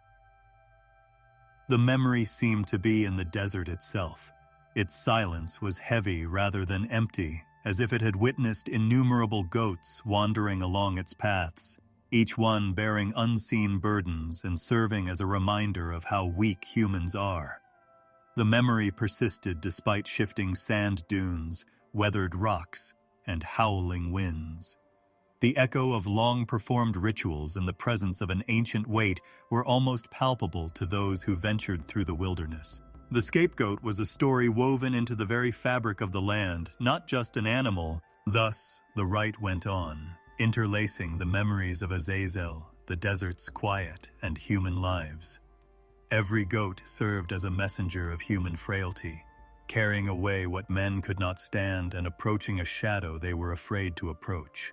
And each time the people came home lighter and cleaner, they recalled both warning and mercy. warning that the shadow of rebellion still hung on the edges of the wilderness, bound but not forgotten, and mercy that their sins had been carried away. Cities started to rise stone by stone, their walls pressed up against the sky, their towers reaching upward as if they could reach the sky itself. People came together with a single voice and a single goal amid the Shinar plains, where the rivers meandered across the ground like snakes. After baking their bricks in a fire and laying them with mortar, they created a city and a dream of reaching a place that was previously inhabited only by angels with each layer. More than just a tale of ambition, the Tower of Babel story is a shadow and echo that reaches into people's hearts from the Watcher's rebellion. In human hands, what the angels had once yearned for, to go beyond their place, to seize what was rightfully theirs, now stirred. Azazel and his brother's rebellion had not disappeared along with their chains. Its murmur had crept into the ground, into the hearts of builders and kings, into the cadence of empires that shook and sank like the tides. The memory of that first defiance seemed to weigh heavily on the air in Babylon. For mortals who wished to enter the world of the gods, the ziggurats served as stairways. The echo of pride was carried by every brick, and the ancient corruption was reflected in every prayer to the carved idols. Humanity had learned enough to not need the Watcher's direct involvement in the rebellion that started with them. In these ancient empires, the same hunger for beauty, power, and dominance persisted, as did the same desire to shape the world by force and the same yearning for knowledge that was forbidden. Babylon was more than just a city. It represented human pride intertwined with the specters of angelic disobedience. Wine and music filled its feasts, but beneath the laughter was emptiness. Its temples gleamed with gold, but their bases rested on the same fissures that the Watchers had previously exposed. With the Euphrates murmuring in the distance, torches flickered across Babylon's streets as night fell. Soldiers honed their weapons, women adorned themselves with jewels, and kings looked up at the sky with challenge rather than humility. The memory of Azazel's lessons endured in the night's quiet. Sorceries were whispered behind temple walls, ornaments glistened on dancers' faces, and weapons gleamed in the moonlight. The lessons that had been forbidden had been carried forward by humanity, transformed into culture, ritual, and empire. Even though the Nephilim perished in the flood, their shadow persisted in other forms, such as pride, aggression, and a desire for power. These items did not go under the sea. Instead, they reappeared in brick and stone, in armies and altars, and in the songs of Babylon's revelers. The tower arose, casting a shadow over the landscape. According to some, its founders thought they could ascend to God's throne and establish a reputation that would endure forever. Others thought they wanted to reunite heaven and earth in defiance, to recreate what the Watchers had abandoned. For whatever reason, the act itself embodied the same spirit, a desire to claim what was not theirs, a reaching upward without reverence. Voices chanting in unison, feet stamping dust, and hammers hitting stone were all carried into the air by the desert winds. The rebellion was alive in their ambition, burning silently inside their walls' mortar, and it wasn't shackled. Confusion followed. The once unified voices were now dispersed, their words distorted, and their unity shattered. The tower that aimed for heaven was left unfinished, a monument to foolishness rather than victory. Babylon, however, did not disappear along with it. The city persisted, developing into an empire that brimmed with beauty and shattered with power. In its palaces, the same spirit that had motivated the Watchers continued to stir. The Babylonian kings declared themselves superior to men, requiring worship, erecting gold statues, and requiring knees to bow. The lessons learned from Azazel's downfall persisted and were incorporated into politics, armies, and idols. The empire gleamed like a gem, but its radiance was tinged with the same darkness that had once shrouded the Hermon Mountains. Priests stood on the platforms of ziggurats night after night, offering incense to stone gods. Chants rose, fires burned, and the laughter of ancient rebels, shackled but not forgotten, could almost be heard in the smoke. Babylon was a living memory, not just a physical location. Despite the abundance of goods from far-off places in its marketplaces, vanity flourished beneath the glitz of gold and spices. The ancient clang of weapons, initially taught by Azazel's hand, reverberated behind the sound of war as its armies marched with drums and banners. Its rulers adorned themselves with jewels, its women applied powder to their faces, and its sorcerers muttered spells. The empire's lifeblood was the same corruption that had been taught in secret long ago. Picture yourself standing at the edge of a river at dusk, with the city glowing in the distance and the sky tinted in crimson and violet. The hum of life permeates the air, but there is also a sense of unease. The temples and towers gleam, but their splendor seems flimsy, as if they were constructed with borrowed time. A wreath, minder that pride always arouses beneath human accomplishments, is the Watcher's shadow, which is visible but invisible across the waters. The earth had once been cleaned by the flood, but rebellion is not easily subdued. It rises once more, constructing new towers, speaking in new tongues, and wearing new clothes. Babylon evolved into a timeless symbol, described by prophets as a harlot wearing gold and scarlet and sipping the wine of conceit. In addition to referring to a city, the name Babylon also referred to a spirit, the same spirit that once caused angels to forsake the light of heaven, the same spirit that taught men how to battle, conquer, adorn, and submit to idols. Following Babylon, empires would rise and fall, but pride, lust, vanity, and violence were all remnants of that shadow. Written into the laws of kings and the songs of their courts, the rebellion of angels had evolved into the rebellion of nations. Nevertheless, the desert wind whispered of fragility even amid Babylon's splendor. Its rivers shifted their path, its towers cracked, and its stones weathered. No empire lasted forever. Babylon would be humbled in the same way that the Watchers were bound. But for a while, it gleamed, a reflection of the previous uprising, expressing the same will to dominate, to rebel, to assert. Long across history, there was brilliance in its beauty, but there was also shadow in its pride. Therefore, Babylon was more than just a stone city. It was a reminder etched into the ground. The Watchers' rebellion had not been put down by chains. Rather, it had permeated human society and persisted in temples, towers, and empires that dared to mimic the fall of the angels. The faint hum of defiance, which had started in heaven and was now pulsing in men's hearts, could almost be heard beneath the starry sky as the Euphrates shimmered like liquid silver. The ancient scrolls describe dreams that carried the weight of eternity, words that came in fire and shadow, and visions. When a man named John, who was exiled to the rocky island of Patmos, looked up at the sky, he saw stars and a future that was woven together like a tapestry of light and dark. His eyes were opened to worlds in which the tale of Azazel and the angels' revolt was still being woven into the fabric of time rather than being a thing of the past. The final chapter of what had started on the Hermon Mountains had not yet been written, and in his visions the echoes of that rebellion reappeared, clad in new forms: dragons and flames, horns and crowns, and beasts rising from the sea. The end wasn't abrupt, but it wasn't quiet either. It appeared as a vision of equilibrium being upset, and the shadows that had persisted since the Watcher's fall coming to life in front of everyone. A third of the stars in the sky were swept away by the tail of a huge, red, and dreadful dragon that he saw.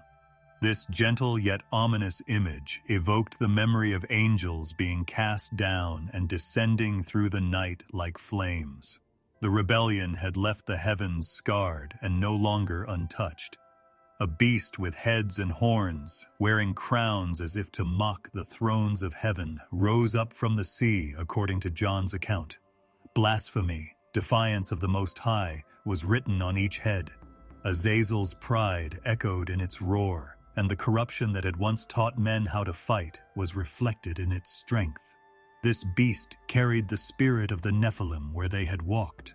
This creature represented the full force of the Watchers' rebellion, where they had whispered secrets that were forbidden. The sea beast was not the end of the vision. Another emerged from the ground, a shadow with a cloak of power, working miracles and signs to trick the people who lived there. Humanity, Blin, dead by spectacle, bowed to its might as fire descended from the sky at its command. With the same guile that had once drawn the Watchers in, the same allure that had long captivated men and women, this second beast whispered. It gave life to an image and identified the faithful with its cause, teaching the world to worship the beast rather than the Creator. The mark was a shadow on the forehead and hand, tying humanity to rebellion in a more subtle yet comprehensive way than before. It was the seed Azazel had sown, blossoming into its greatest potential. As the visions changed, John saw a woman crying out in labor pains while wearing the sun and wearing a 12-star crown. The dragon was waiting in front of her, its mouth wide open, ready to eat her child. However, the child was taken to the throne of God in heaven. Safe from the dragon's fury, the woman escaped into the wilderness, which was ready for her. This surreal picture conveyed both hardship and hope, that light would endure despite rebellion. The promise of salvation would be too great for the shadows that started with fallen angels. Azazel was once shackled in the desert, but the wilderness once more turned into a haven where heaven protected what was valuable. The intensity of John's visions increased. He witnessed the sounding of 7 trumpets, each of which brought disaster to the planet. Armies marched around the world, the sun darkened, locusts like iron descended, and the waters became bitter. The weight of judgment made the air tremble, but the rhythm of the vision had the same gentle inevitability as the stars falling. The trumpets rang out one after the other, reminding everyone that disobedience had repercussions.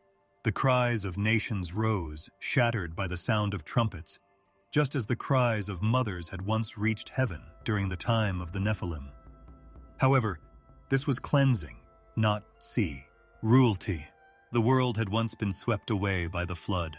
Now it was ready once more with blasts of trumpet, smoke, and fire. John saw the abyss that had long housed Azazel and the Watchers, the pit of darkness, open amid these visions. Smoke poured out, and with it came hideous creatures that resembled locusts and were clad in armor and crowns as if they were prepared for battle. Their stings caused agony, and their wings sounded like chariots rushing. The ancient laughter of rebellion was still alive in their king, the angel of the bottomless pit. Now the sealed pit shook, letting go of what had been bound, but judgment was close by, so their time was limited and their freedom was short-lived. The rider on the white horse appeared in the last vision.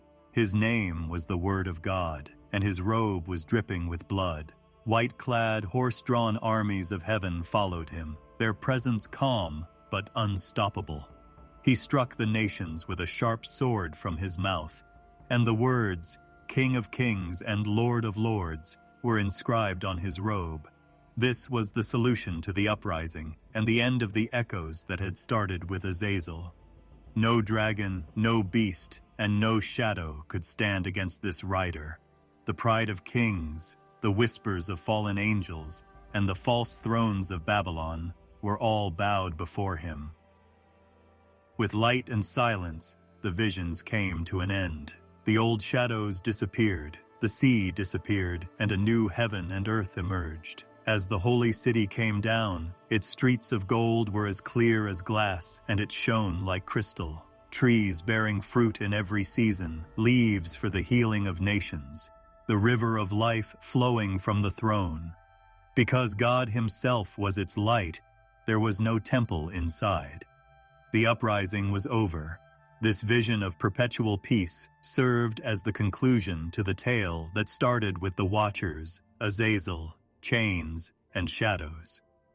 Mothers' suffering, prophets' cries, and the earth's sorrow all found solace here, where there was no more night and the stars spoke, key of rest rather than rebellion. The pictures were both frightening and reassuring to those who heard John's words. They evoked memories of ancient stories, of fallen angels, of walking giants, of fires and floods. However, they also provided hope by serving as a reminder that the darkness was not supreme. Defiance gave way to renewal. The dragon would be bound by the same God who had bound Azazel, and it would be cast into the abyss for all eternity. Every tear would be wiped from every eye by the same God who had witnessed the prophet's tears. Instead of a door closing, the end prophecy foretold the opening of an eternal, unbreakable one. Under a new sky, the rebellion that had started in secret, whispered under Hermon's stars, was finally put to rest. And there was peace, deep, unending, and certain, in that silence instead of fear. The vast, undisturbed night sky appears as if nothing had ever shaken its silence. Each star shines with a patient light that seems to breathe more than burn as it hangs in the velvet darkness, silent and timeless. Lying beneath them makes one feel both small and a part of something infinitely large. The stars have heard the silence following fires and floods, seen empires rise and fall, and watched waters cover the earth and then recede. They have seen rebellion and judgment, but they have not changed. They are unwavering observers of everything that goes on below. Looking up, the stillness of the heavens seems to tell a story. The ancients thought that constellations were messages written across the dark and that stars could communicate. The stars actually say nothing at all, but their silence speaks volumes.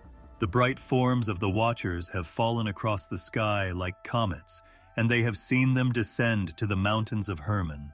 Far below their light's reach, they have seen Azazel's shadow shackled in the wilderness. They have seen giants disappear, floods rise, and humanity once again learn how to start over. Their quiet is a silent remembrance of everything that has happened, not ignorance. The idea that the stars have stayed the same above all the storms, out of the way of fire and flood, is odd.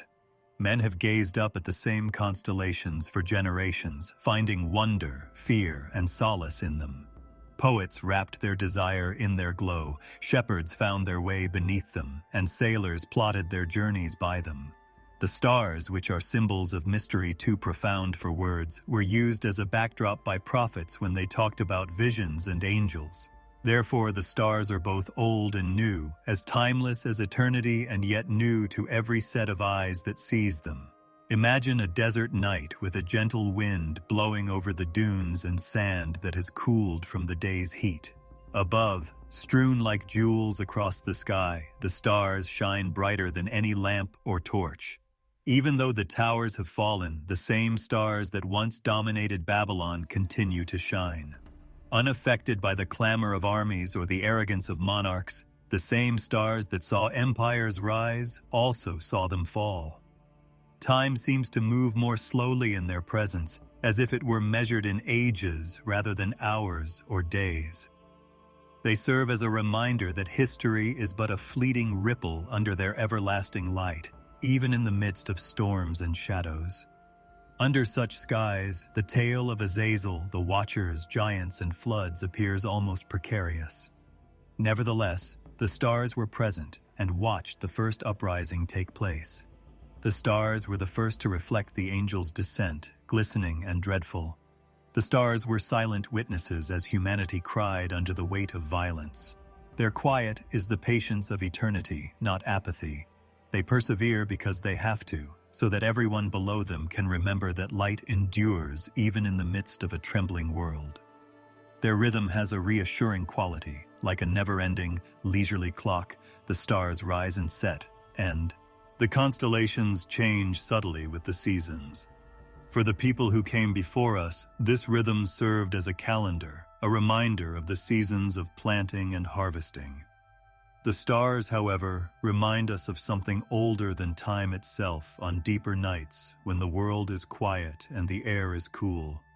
They mutter that the events of long ago, fire, floods, divine judgment, and angelic rebellion, are merely a fragment of a much greater tapestry, one in which light and silence combine to create something incomprehensible. Think of how tiny we are under such skies. The vastness of the heavens dwarfs the seemingly endless oceans and mountains. Nevertheless, there is no hopelessness in that insignificance. Wonder exists. Being small means being a part of something bigger, knowing that while our lives are like candles, the stars never go out, preserving memories for all eternity. The stars' radiance reflects the human story, so it is never forgotten. Despite their silence, they are not meaningless.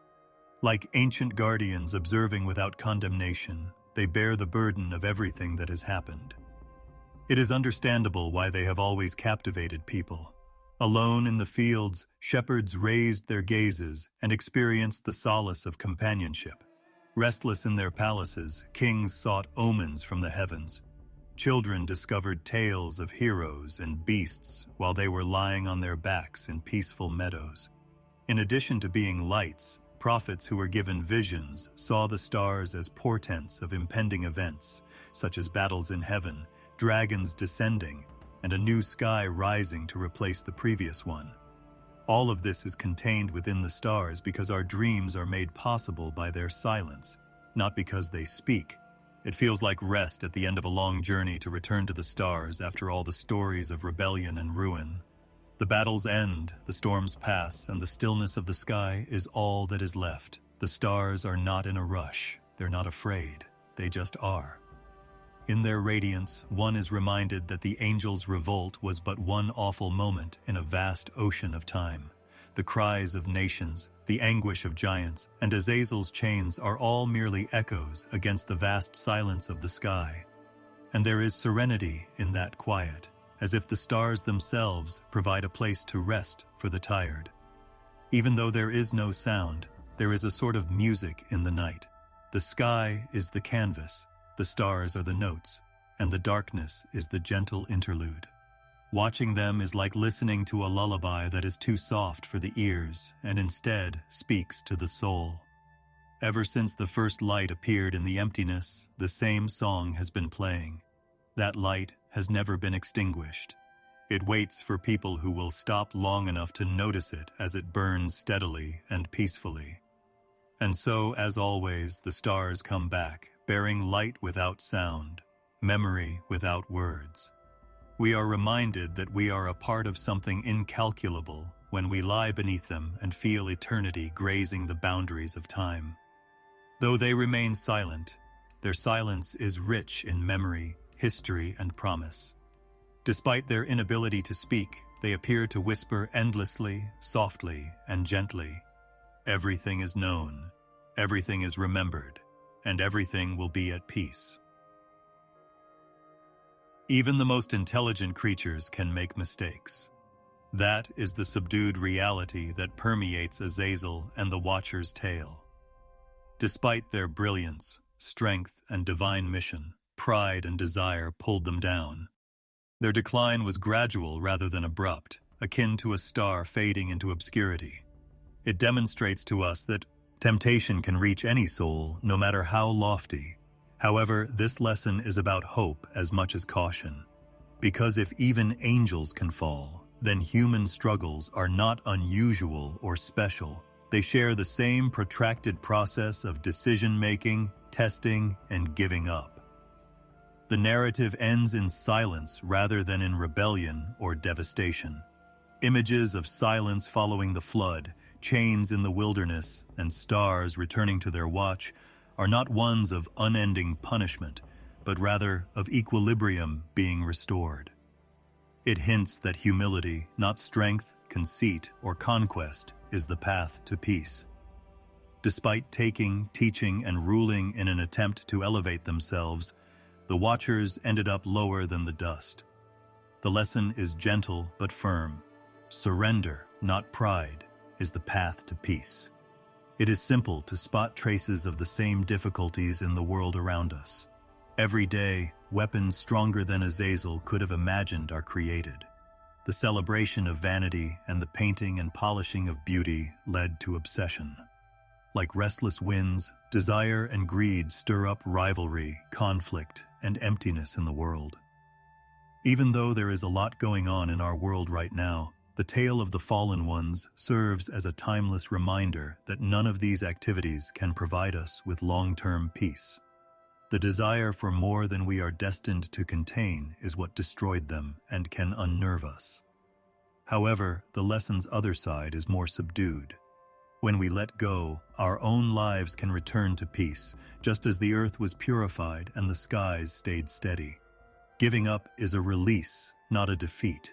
It is letting go of the burden of pride, the never-ending quest for approval, and the restless pursuit of unfulfilling goals. Peace can enter the ensuing silence. Submission enables us to shine without destroying ourselves, much like the stars above, which are constant and unwavering. Everybody struggles with feelings of jealousy, desire, rage, and ambition. These don't indicate that we're lost or that things are weird. The Watchers were once tempted by these same seeds. How easily we learn to let go of temptation is more important than the fact that it occurs. After all, the stars just provide light. They don't have to work hard to do so. In the same way, the soul finds peace by letting go, resting, and choosing to remain motionless rather than by battling itself incessantly. Picture yourself lying under the night sky again, allowing the silence to envelop you. The timeless rhythm of light and dark is all that is left when the tale of rebellion fades into the distance. The sky doesn't move quickly. They don't try. They serve as a reminder that, despite our small size, we are protected by something bigger. The timeless lesson is a gift rather than a burden. You don't have to hold everything, it says. You don't need to reach every peak. All you have to do is relax, let go, and let peace take the place of pride. Thus, as this lengthy tale comes to an end, allow the silent invitation to become ingrained in your heart. Consider the conflicts between pride and desire with compassion rather than fear. Recognize them as fleeting shadows rather than unchanging realities. There is more for you than just striving. You were created for calm, tranquility, and unfailing light. As if you were joining the stars in their silent song, close your eyes and take a deep breath. Allow the story to settle inside of you, not as a burden, but as serenity. The angels' descent serves as a reminder, their quiet as solace, and their demise as a new beginning. The heavens are silent once more now. Without hurry, the stars shine. The world is peacefully waiting. You can rest as well.